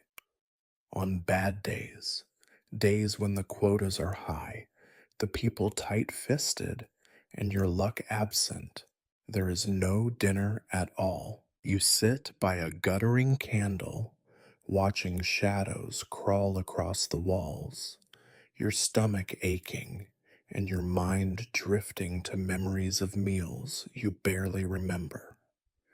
The countryside is not a banquet hall, it is a battlefield, and every mouth is a soldier fighting for survival. You see it everywhere, in the sunken eyes of children, in the gaunt faces of men and women who have not tasted meat in months. The land is stingy, the seasons cruel, and the world always hungry for more than it gives. You are no different. You simply hate your hunger better, or think you do. Water is a trial of its own. The village well is a meeting place for rumors, for whispered curses, for the exchange of what little hope the people have left. But the water itself is treacherous, filled with things that crawl and things that float, flavored with the runoff from stables and the leavings of animals and men alike. You learn to strain your drink through a rag, to hold your breath against the smell, to pray for rain and curse it in the same breath when it turns the roads to mud. There are days, especially in summer, when thirst is a constant companion. The streams run low, and what remains is as warm as blood and thick as porridge. You ration your water, counting each sip as carefully as you count each coin. You learn the trick of holding the liquid in your mouth, of letting it moisten your throat before you swallow, of pretending that the ache in your belly is not hunger but determination. Food, when you have it, is never wasted. You chew every bite, scrape every bowl, and guard your portion as fiercely as any peasant guards his last hen. If a crumb falls to the floor, you rescue it. If a rat appears, you chase it off, not out of kindness, but out of competition. In your world, even the rats know the taste of want. At times, you envy the lords with their endless tables, their platters of roasted meats and silver goblets. You picture them biting into tender flesh, sipping clean, cold wine, never worrying about the next meal or the one after that. But such thoughts are poison. They only make the hunger sharper, the bitterness deeper. You remind yourself that you are not starving, not yet. You have seen starvation.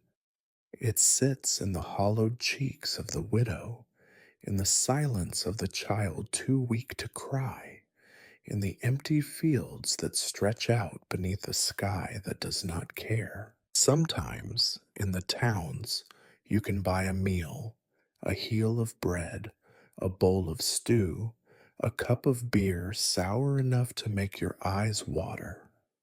But every coin you spend is a risk. If your accounts are too short, if the wrong eyes see you eating too well, there will be questions, suspicions, punishments. You have learned to eat quickly, quietly, always watching for the eyes that linger a moment too long. Your own home, if you can call it that, offers little comfort. The roof leaks, the wind finds every crack, and the hearth is often cold. You keep your food hidden, wrapped in cloth and tucked into corners, safe from thieves, animal and human alike. You eat in silence, the sounds of laughter and plenty always coming from somewhere else, from a world that has no place for you. Illness is the constant companion of the hungry. Your teeth ache, your stomach churns, your head throbs with fevers that come and go. You know men who have died from nothing more than a cup of bad water, women who have wasted away when the grain ran out. You wonder sometimes how long you will last. How many meals until your own hunger is too great, your own strength too thin? You survive day by day, bite by bite. You eat what you can when you can, and you thank whatever God is listening that you have not yet joined the ranks of those you tax, those who stare at you with the hollow eyes of the truly hungry. But you know, deep down, that your turn could come at any moment. Hunger has no master, and in this world, every man is only one bad season away from ruin. If misery makes men clever, then poverty makes them cunning. You have learned this in 100 ways, but nowhere is it clearer than in the artful tricks and desperate deceits that fill your days as a collector. The medieval world is a tapestry of half-truths and outright lies, stitched together by the trembling hands of those who have nothing left to lose. And you, armed with your ledger and your fading authority, are cast as the unwilling detective in a drama where everyone is a suspect. It begins innocently enough. A peasant bows low, his face burned with earnest worry, as he presents you with a sack of grain. But you have been here before. You dip your hand in, fingers closing not on plump kernels, but on stones and dirt cunningly mixed with a thin layer of last year's harvest. You say nothing at first. The man's eyes flicker with hope. Maybe you are fooled. Maybe you are too tired to care, but you are neither. You weigh the sack, mark the shortfall, and move on, hearing his whispered curses as you pass. Deceit here is a survival skill. The woman who brings you eggs, perfectly clean, each one suspiciously similar in size and shape. Too late, you discover that half are hollow shells, carefully pierced and refilled with water or dirt. The shepherd insists his flock is smaller this year, but you notice the fresh tracks leading into the woods, and the neighbor's sudden fondness for mutton stew. The miller, that old fox, hides sacks behind the water wheel, offering you flour that tastes more of sand than wheat. You taste, grimace, and add a note to your ledger, fined for deceit. You know, and he knows, that this is simply another kind of bargaining. The relics are a story all their own. Every village boasts its holy treasures, a shard of bone wrapped in silk, a vial of cloudy water said to be tears from a saint. On feast days, these relics are paraded through the streets to remind everyone that however poor or hungry, they are chosen by heaven. But you, who must count everything, know better. You have seen the same bone passed from one parish to the next, changing saints as easily as a shirt. You have watched water bullset and rebottled until no one remembers where the first drop fell. Sometimes, when taxes run high and hope runs low, the villagers present a relic as payment, eyes wide with innocence. Surely the Lord would not tax the bones of a holy man, they ask. You must refuse, and in doing so, you become not just the agent of earthly misery, but the enemy of heaven itself. Forgery is an epidemic. Coins clipped or filed, shaved until the king's face is barely a memory. Weights hollowed out, measures fixed, scales that tip in favor of the merchant every time.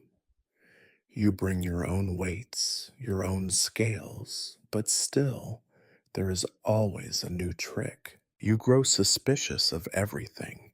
A coin that is too bright, a measure that is too precise.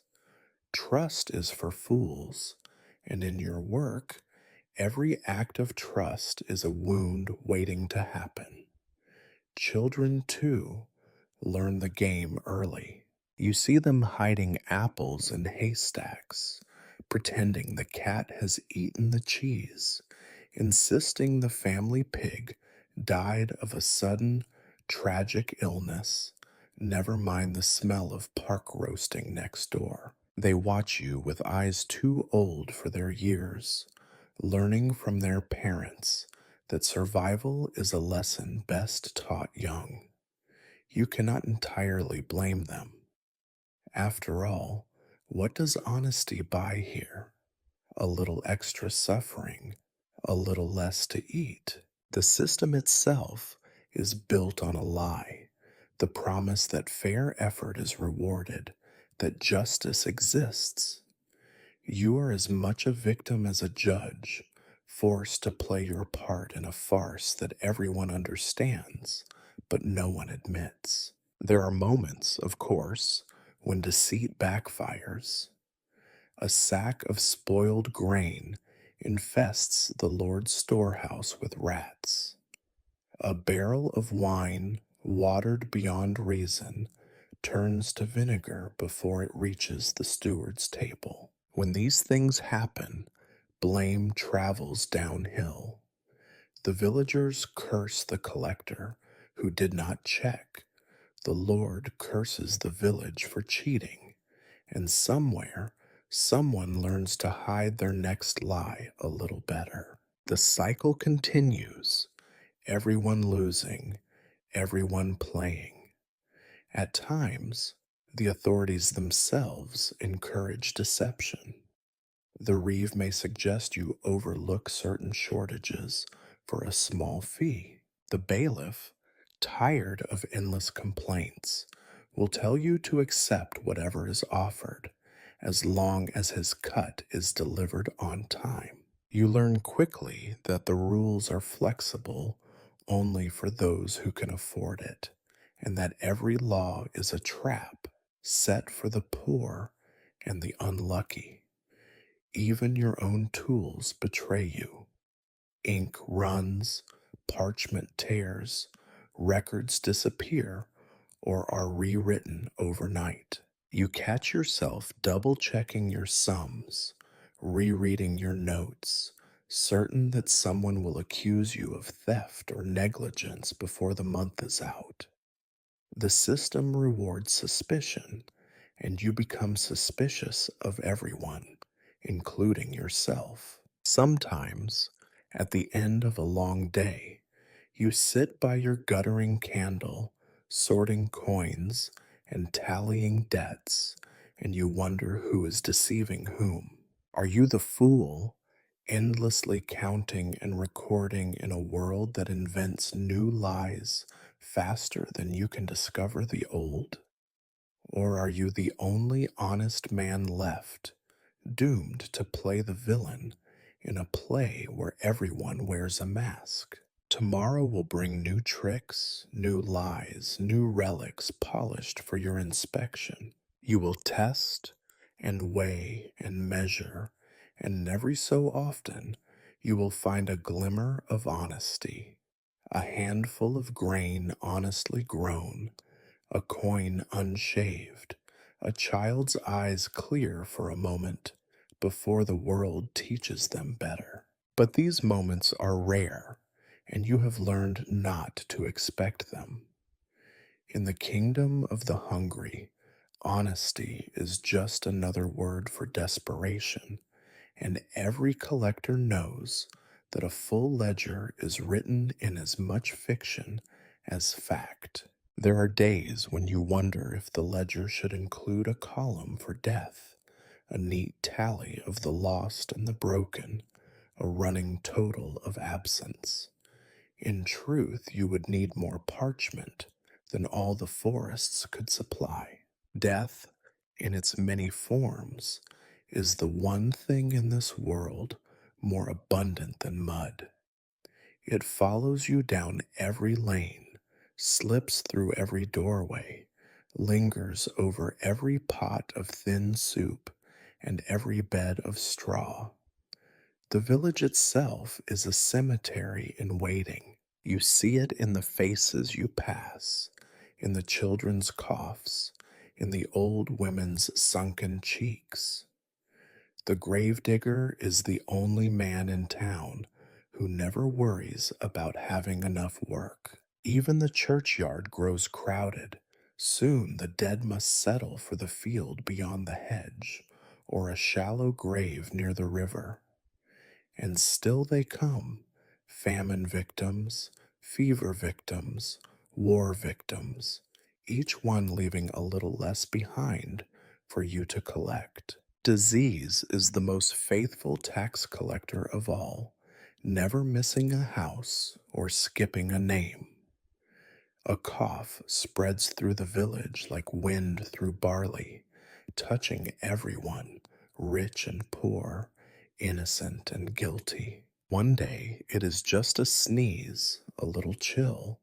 The next, the house is draped in rags, and the neighbors walk in silence. The pox, the flux, the fever with no name, each takes its share, and when it passes, you find yourself crossing out names in your ledger, recalculating what remains. You know better than to linger in sick houses, but sometimes you have no choice. The lords above you care nothing for plague or pestilence. Their quotas remain unchanged, and if you cannot deliver, it is your own skin at risk. So you hold a rag to your mouth and step inside, doing your best to look away from the bodies, wrapped in rough cloth, the mothers weeping quietly, the children lying too still. The smell is unforgettable, a bitter reminder that in this world, survival is always a temporary condition. War, too, is a regular visitor. The banners may change, the cause may shift from one lie to another, but the result is always the same. Emptiness. You pass through villages where every able bodied man has marched away, never to return. The women are left to plow fields with hands raw from work, the children to guard what little is left. When soldiers do return, they are changed, harder, thinner, their eyes empty as old wells. Some bring news of victory, most bring wounds or nothing at all. You do not ask for stories. The only question that matters is whether they have anything left for the tax. Sometimes armies pass through, friend and foe alike. They take what they please: food, livestock, shelter, daughters. They leave behind burned fields, broken doors, and a silence you can taste in the air. You walk in their wake, collecting what scraps remain. The villagers watch you with the same hatred they give the soldiers, and you can hardly blame them. Both of you are scavengers, picking over the bones of the living and the dead. There are years when famine follows war and disease, a triumvirate of misery. The crops fail, the rains do not come, or come too hard and wash everything away. The barns stand empty, and the fields are little more than dust and promise. You collect taxes in tears, in bits of string, in memories. The numbers in your ledger become a cruel joke, a fiction that everyone pretends to believe. Yet you keep writing, keep demanding, because the system demands it. The Lord will not eat less, because the fields are bare. Occasionally, you find yourself envying the dead. Their suffering is over. No more hunger, no more fear, no more knocking on doors to beg or to take. You wonder if those left behind are luckier, clinging to life with numb fingers, measuring out hope by the spoonful. You have seen men steal from graves, women boil nettles for soup, children barter for bread with the only thing they have left, their youth. Death is democratic. It respects no boundaries. The reeve falls ill. The priest's prayers go unanswered. Even the baron's house is not safe. You hear rumors of noble families wiped out by a single sickness, their riches squandered by heirs who die before they can spend them. Sometimes the lords die in war, and you attend the funeral, not out of loyalty, but to ensure your own name is not added to the list of the forgotten. Yet life stumbles on. For every loss, a new mouth appears. For every grave, another bed of straw is laid out in hope. The seasons turn, the taxes are recalculated, the debts are never paid in full. You grow numb to it all, your heart hardened by repetition. You learn to cross out names in your ledger with a steady hand, to record the deaths without a pause. Sometimes, when you are alone, you wonder if anyone will remember the names you erase, or if all that remains of a life is a missing entry in a book no one wants to read. You survive, as always, by looking forward. You mark the living, count the dead, and remind yourself that your own day will come soon enough. Perhaps your ledger will outlive you, filled with names and numbers, a monument to the misery you both caused and endured. Death, war, and disease, these are your real colleagues. More reliable than the bailiff, more ruthless than the Lord, and more efficient than any collector. They do not bargain, do not forgive, do not forget. In their company, you are just another name, waiting to be crossed out, another story fading into the endless gray of survival. If only the world's torments were all external, you might sleep a little easier at night. You could blame the lords for their greed, the peasants for their cunning, the authorities for their cruelty, and let the ledger rest as just a tally of misfortune imposed by others. But you are not granted that peace. Inside your own head, the struggle is unrelenting. You are both jailer and prisoner, both judge and accused, both executioner and victim. In the beginning, you tried to keep your soul intact. Each morning, you promised yourself that you would be fair, just, perhaps even a little kind. After all, you remembered the faces of hunger from your own childhood, the feeling of empty bowls and colder nights. But the rules of survival are simple and absolute. Compassion is expensive, and regret is never on sale.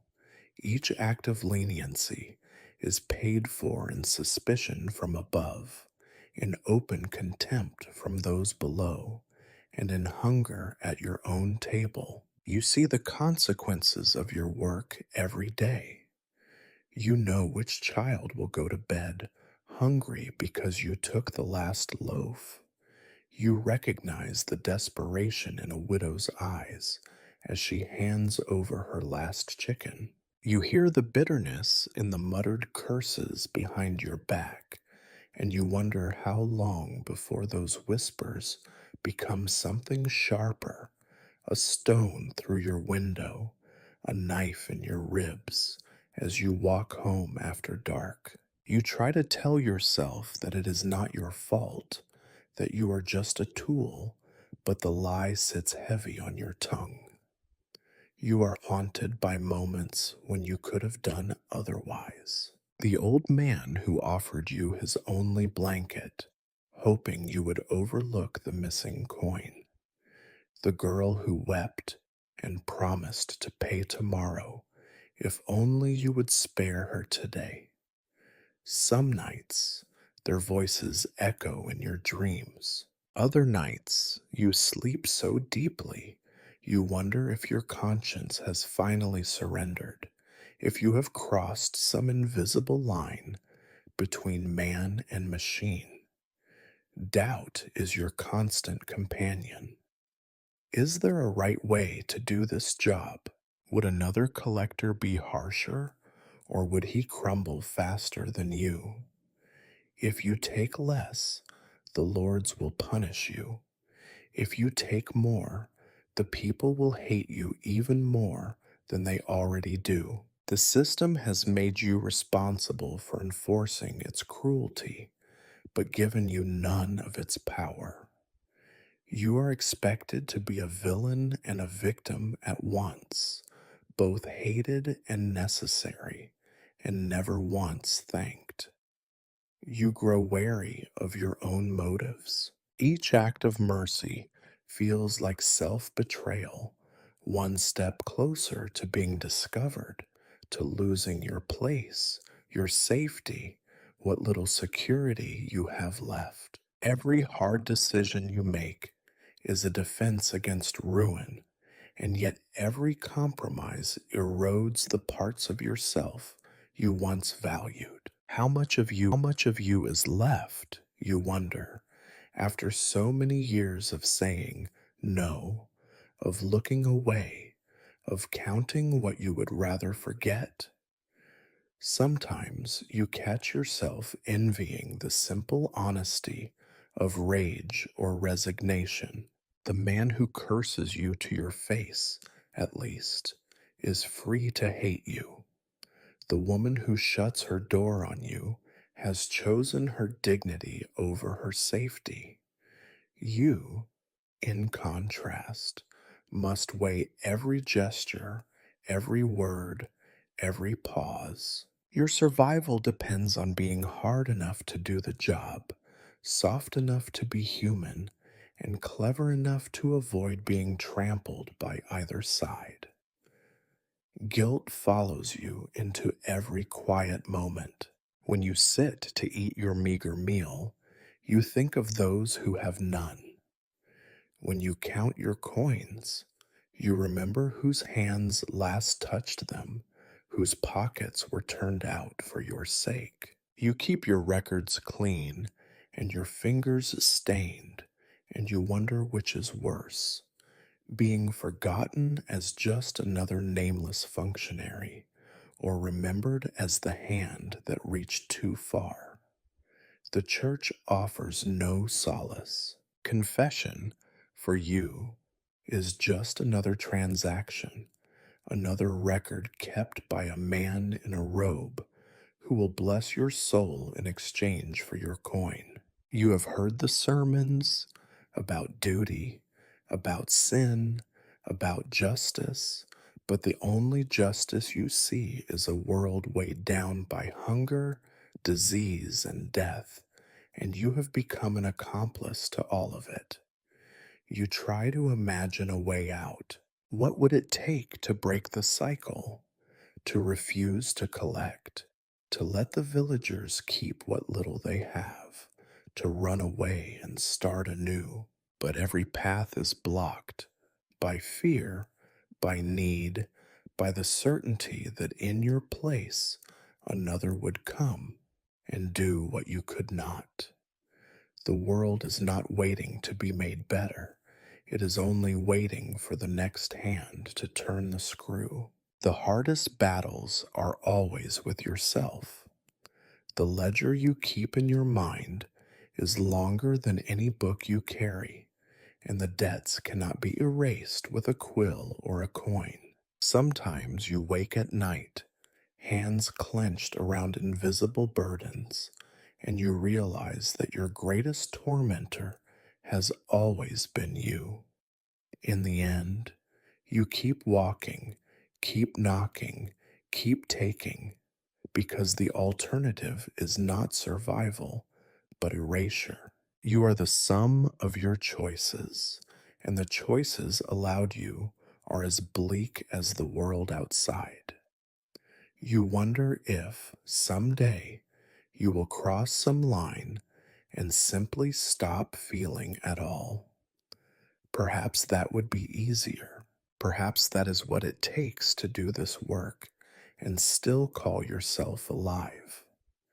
But until then, the war inside you rages on, quiet, invisible, and every bit as ruinous as the hunger, disease, and violence outside your door. It would be a lie to say you walk this path entirely alone. There are others who wear the same patchwork cloak of duty, and disgrace, each carrying their own battered ledger, each nursing their own collection of wounds and grudges. They are called your colleagues, though companions in misery would be more accurate. The world thinks of you as a faceless group, an army of grasping hands and sharp quills, but among yourselves, the differences are more important than any imagined brotherhood. You meet your fellow collectors only rarely, and always in places designed to remind you that you are being watched. The Reeves' musty office, the Lord's echoing hall, the smoky back room of a tavern where the barmaid knows not to listen. You recognize them by the look in their eyes, narrowed, wary, and tired. There is a certain camaraderie in suffering, but it is mixed with suspicion. Every collector is a potential rival, a potential informer, a potential scapegoat for when the numbers do not add up or when the villagers finally riot. Conversations begin stiffly, always with small talk about the weather, the road, the Lord's latest folly. Gradually, the truth seeps in. Complaints about peasants who have nothing left to take, about the bailiff's latest demands, about the never ending suspicion from above and below. You trade stories, not to find comfort, but to measure one another, who is closest to breaking, who might soon disappear, who has found some secret to surviving a little longer.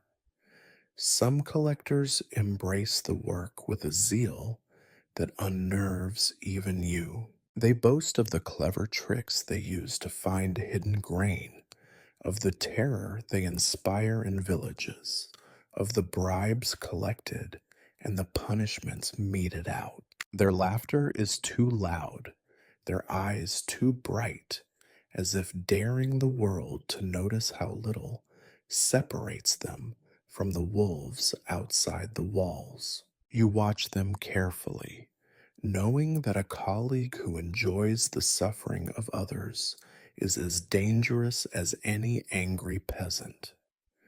Others are quieter, moving through their rounds with the weary precision of men counting down their days. They have learned that too much attention, whether for harshness or leniency, brings trouble. They speak softly, keep their records in order, and vanish as soon as the work is done. You respect them in a way. They are survivors, not heroes. There are those who cannot hide their despair. You see it in the way they hunch their shoulders, in the way their hands shake when they write, in the way they talk of dreams where they are back in some better, vanished world. These are the ones who go missing, one by one. Sometimes you hear that a collector has fled across the border, abandoning ledger and oath alike. Sometimes you find out only when the new man arrives, asking pointed questions about the fate of his predecessor. Among collectors, friendship is rare and fragile. You cannot afford to trust easily, and neither can they. An unguarded word might find its way to the Reeve's ear. A careless complaint might become the seed of your undoing. You learn to speak in riddles, to share only the safest sorrows, to listen more than you reveal. When you part, you do so with careful nods and vague promises to meet again, promises that both sides know may never be kept.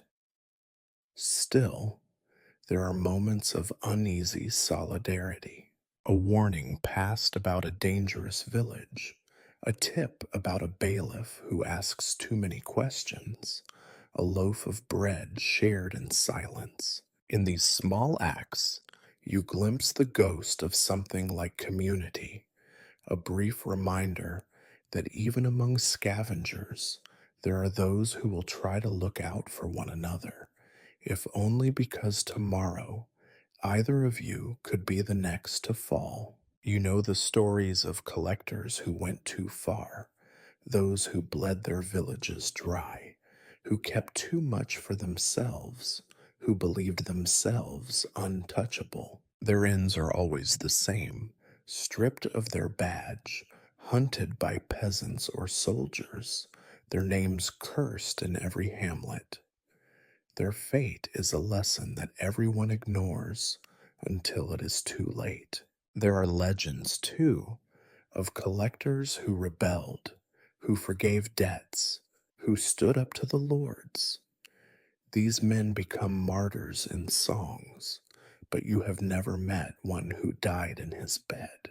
The system is too strong, too old, and it always finds a way to replace idealism with fear. Every so often, you wonder if you and your colleagues could do more together, band together for change, refuse the worst demands, shield the villages from the harshest blows. But suspicion is as thick as the mud on your boots, and unity is a word best whispered only when you are sure no one is listening. Besides, you all know the truth.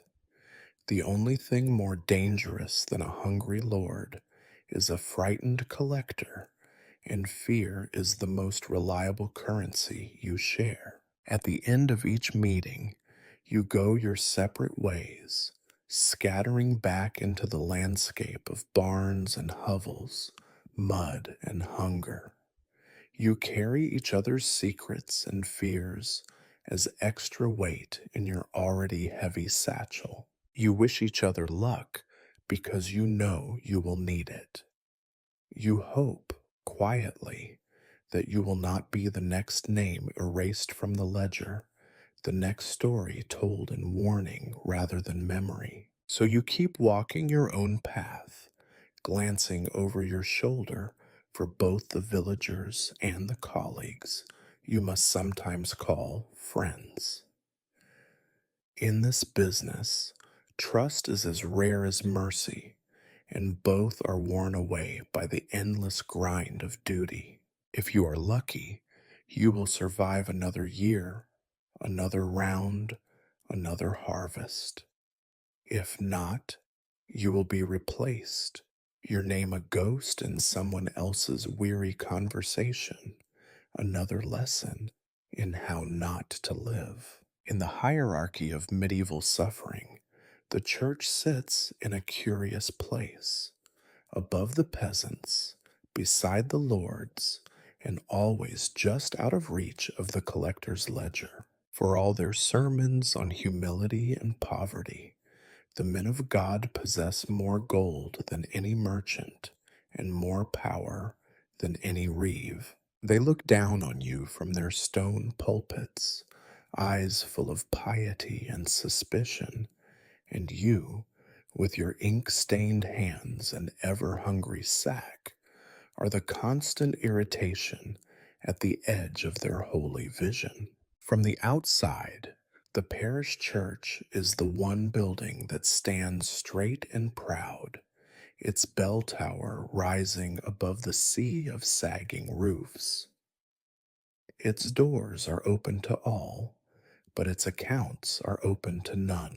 The villagers kneel in the nave, clutching candles and whispered hopes, while the priest counts coins behind the altar, careful never to let you see how many pass through his fingers each week. Your relationship with the church is a delicate dance of necessity and resentment. The priest is a rival collector, gathering tithes, offerings, and voluntary gifts with a zeal that would make even your Lord envious. He tells his flock that giving to the church is a path to salvation, while paying taxes to the Lord is merely a duty. When the time comes for you to collect the Lord's due, you find the villagers' purses already lightened by God's demands. It is not that the priest dislikes you, he despises you. You are a visible threat to his authority, a constant reminder that the kingdom of man still holds sway, even in the shadow of the cross. He preaches sermons with thinly veiled barbs. Beware those who burden you with the weights of Caesar, for their reward is in this world alone. The congregation nods along, side eyeing you from their pews, and you feel the chill settle deeper in your bones. When you come to collect the church's share for the Lord, yes, even the church owes taxes, though you are warned to tread lightly. You are greeted with the polite smile of a man sharpening a knife behind his back. The priest invites you to sit, offers you a cup of watered wine, and launches into an endless recital of expenses: repairs to the roof, candles for the altar, bread for the poor, alms for the sick. Every coin has already been spent, every scrap of silver accounted for, every expense sanctified by holy need. You leave with a token payment and a head full of veiled threats. The church is adept at hiding its wealth.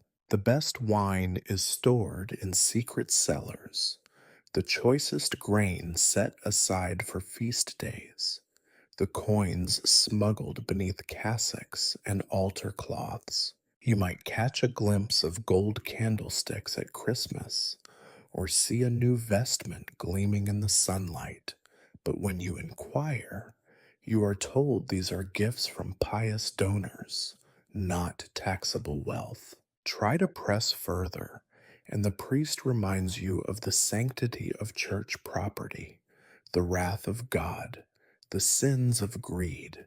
You are not brave or foolish enough to push too hard. Yet the church is not above using you when it suits their purpose. If a villager is slow to pay his tithe, the priest may call on you to remind him of his duties to both God and Lord. If a local merchant is suspected of heresy or fraud, you may find yourself suddenly the ally of the church, wielding your authority to root out sin, though it is always the priest who decides what is sinful and what is merely inconvenient. When famine strikes or disease spreads, it is the priest who gathers the people, who distributes what little food is left, who comforts the dying with words you can never match. The church offers a different kind of authority, softer, more insidious, wrapped in rituals and incense, in promises of heaven and threats of hell. For all your ledgers and seals, you cannot compete with eternity. Still, your paths cross more often than either of you would like. The priest invites you to feasts, expecting you to show gratitude for crumbs. He consults you when he wants a favor from the Lord or protection from the reeve. At confession, you pay for your sins and hear the whispered confessions of others, only to see the priest barter your secrets for influence in the village. You realize, with a kind of grim amusement, that you are both collectors, both outsiders, both players in a rigged game, each convinced the other is the greater evil. Your worst conflict comes when the Lord increases the church tax. The priest rails from the pulpit, condemning the unholy greed of secular rulers, while the villagers, squeezed between two demands, grow more resentful and more cunning. You are caught in the crossfire, accused of blasphemy by one side and dereliction by the other. The bailiff advises caution. The steward demands results. You are forced to balance on a knife's edge, knowing that one misstep will see you damned by both church and state. Over time, you learn to move carefully. You take what you can from the church, never all you should, always less than they have.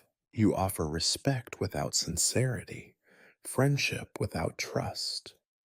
In return, the priest tolerates your presence, blesses your work with words that taste of ash, and reminds you again and again that God sees everything, even what you cannot collect. In the end, you both know the truth. Your power is temporary, his is eternal, or so he claims. You record coins and curses, he records souls and sins. The ledger and the Bible, ink and incense, tools of control, weapons in a war neither of you will win. And the villagers, poor fools, are left to pay for it all in coin, in prayer, in hope that someone, somewhere, will finally stop collecting. It is a strange thing, witnessing ruin not as a singular catastrophe, but as an ongoing season, as predictable as rain or frost. Poverty is not a thunderclap, not a sudden collapse, but a slow, grinding erosion, a field turning to dust, a roof sagging year by year, a child's face losing its brightness by imperceptible degrees. You see it every day, written not only in your ledger, but in the living world around you, a record of subtraction that no amount of ink could ever fully capture. Each season, the village grows a little thinner. More doors hang crooked, patched with driftwood and broken cartwheels. Fewer windows show candlelight after dark. The paths between houses become quieter. The laughter of children fades. You tell yourself you are only recording what already exists, but you know better. Every coin collected is a coin not spent on food or firewood. Every chicken taken is one less egg, one less meal. You are the steward of slow destruction. There are households where you no longer bother to knock. You know what waits behind those doors. Silence, cold, an absence so profound it seeps out into the lane. The people are gone, swept away by hunger, disease, or the long road to somewhere else, a distant town, another lord's land, the river's slow current. Their names remain in your ledger, faint ghosts to be crossed out, debts that will never be paid. The ones who remain survive by shrinking, by turning inward. Each year, the clothing is patched more, the shoes thinner, the meals meaner, the children are smaller, their arms stick-like, their bellies bloated not with food, but with emptiness. There are fewer weddings, more funerals, a grim arithmetic that the priest stops even pretending to ignore.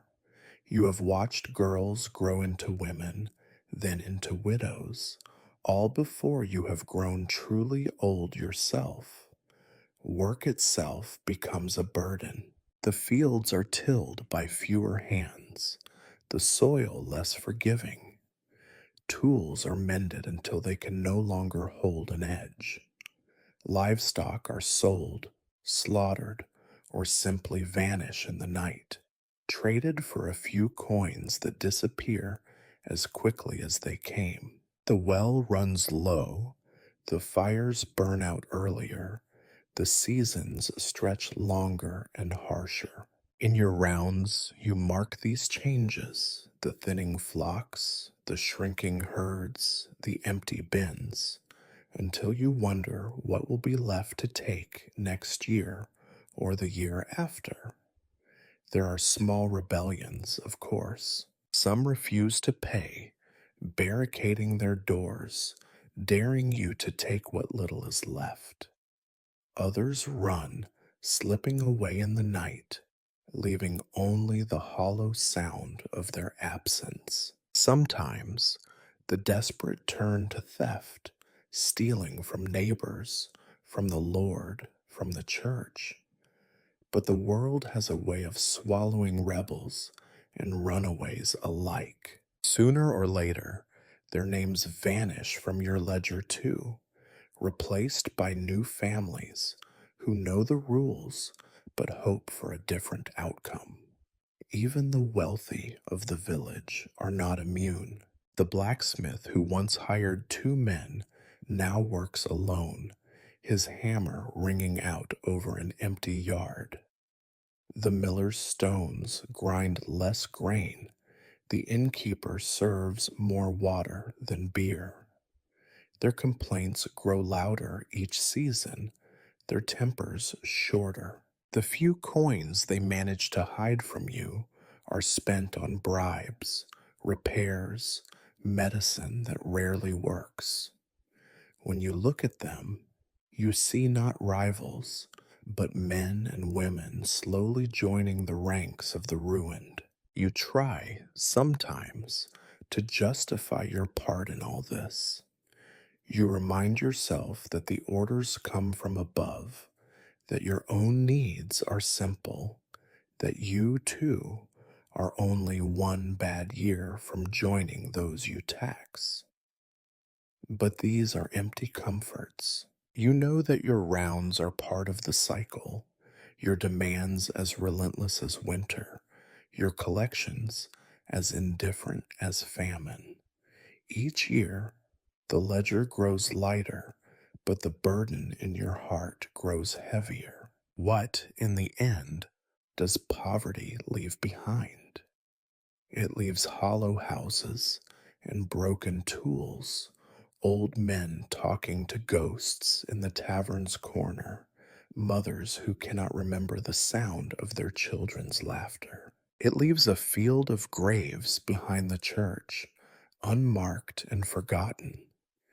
It leaves a kind of silence that cannot be measured, a stillness where hope once lived. Sometimes you dream of leaving, of walking away from your post and never returning. But you know that ruin follows you wherever you go. The system does not care who carries the ledger, only that the numbers keep moving, that the coins and chickens and sacks of grain are extracted from flesh and earth on earth alike. You are as replaceable as any tool, as expendable as any peasant. Your only comfort, if it can be called that, is knowing that you did not begin the ruin and you will not be the last to witness it. So you continue, season after season, marking the poverty that becomes your legacy, collecting the debts that will never be repaid, watching as the world around you shrinks and withers under the endless hunger of a system no one can escape. In the ledger, you cross out names. In your heart, you cross out hope. You might think there would be a grand conclusion, a moment of reckoning or redemption, some final scene where all accounts are settled and the burden finally drops from your shoulders. But in the world you inhabit, there are no endings, only the slow fading of purpose, the gradual slipping away of meaning, and the realization that the road you have walked was never really yours to choose. You find yourself walking that road one evening, your ledger heavy, but your steps slow. The village is shrinking behind you. the last embers of hearth fires flickering in the dusk, voices muffled by closed shutters. You know every path, every rut and puddle, every tree that leans too close. You have passed them in every season, through snow and mud, wind and dust, and yet the landscape feels emptier now. Or maybe it is you who has grown empty. You pause more often than before, your breath short and your hands colder than they used to be. Your satchel hangs limp at your side, no longer weighed down by anything worth stealing. Once you would have hurried, out of fear or duty, or the faint hope that you might return home to something better than silence and a broken bed. Now you linger, listening to the hush that settles over the land when work is done and even hunger grows tired. Your reputation precedes you, but now it is less the talk of hatred and more a dull acknowledgement. The children do not chase you with stones, they simply do not look at you. The dogs bark less, the faces at the doors are older, more resigned, their anger worn thin by the years. You knock because it is what you have always done, but you expect nothing, and the people have nothing left to offer but shrugs and apologies. Sometimes you look at your own reflection in a rain puddle or a darkened window and do not recognize the person you have become. The lines are deeper, the eyes duller, the mouth set in a way that suggests you have forgotten how to smile. You remember being young once, how you thought you would escape the weight of the world, or at least learn to carry it with dignity. But now dignity is another word for silence, and hope is just something you try not to resent in others. Your ledger, once a thing of careful pride, is now a catalog of absence, names crossed out, debts marked as unrecoverable, lines drawn through entire families, entire hamlets. There are fewer entries each season, but the emptiness they represent grows larger, heavier. You begin to wonder if, at the end, anyone will remember you at all, or if your only memorial will be a book of debts and the echo of your footsteps in abandoned lanes. In town, the officials barely bother to threaten you anymore. Their own power has waned. Their feasts are smaller, their clothes patched. The church doors still open for Mass, but the incense is thinner, the voices in the choir fewer. Even the lords grow anxious, watching their own stores shrink, their coin chests lighter than memory. The weight of poverty is universal now, shared by those who once believed themselves immune. You reflect sometimes on the promises that once held the world together: justice, faith, order. You have seen all three cracked and faded, sacrificed to survival. The laws you enforce are as brittle as the bones of the men who wrote them. The faith preached in church does little to fill empty bellies. And order, well, order is what keeps you moving, even now, long after you have forgotten why. Occasionally, you dream of walking away for good. The fantasy is always the same. You leave your ledger by the roadside, disappear into the woods or the next county, find a place where no one knows your name and no one expects anything of you. But you know that the world is smaller than it seems. Every road leads back to hunger, to work, to the endless grind of obligation. and someone else would simply take up your ledger, your burdens, your silence. In the end, your life is not measured by the coins you collected or the records you kept, but by what was lost along the way. Kindness, trust, the sound of laughter in the street. If you are lucky, you will die in your bed, cold, hungry, forgotten, but at peace in the knowledge that you survived as long as the world allowed. If not, you will vanish like so many before you, a name crossed out, a story told only as a warning to the next unlucky soul. As you walk the last stretch of the road, you realize that nothing waits for you at the end. No reward, no absolution, no final understanding. There is only the work, the memory of faces, the weight of absence, and the cold certainty that this is as good as it ever was, and as good as it will ever be. You close the ledger, tuck it under your arm, and keep moving forward, not because you believe in anything anymore, but because you have forgotten how to stop.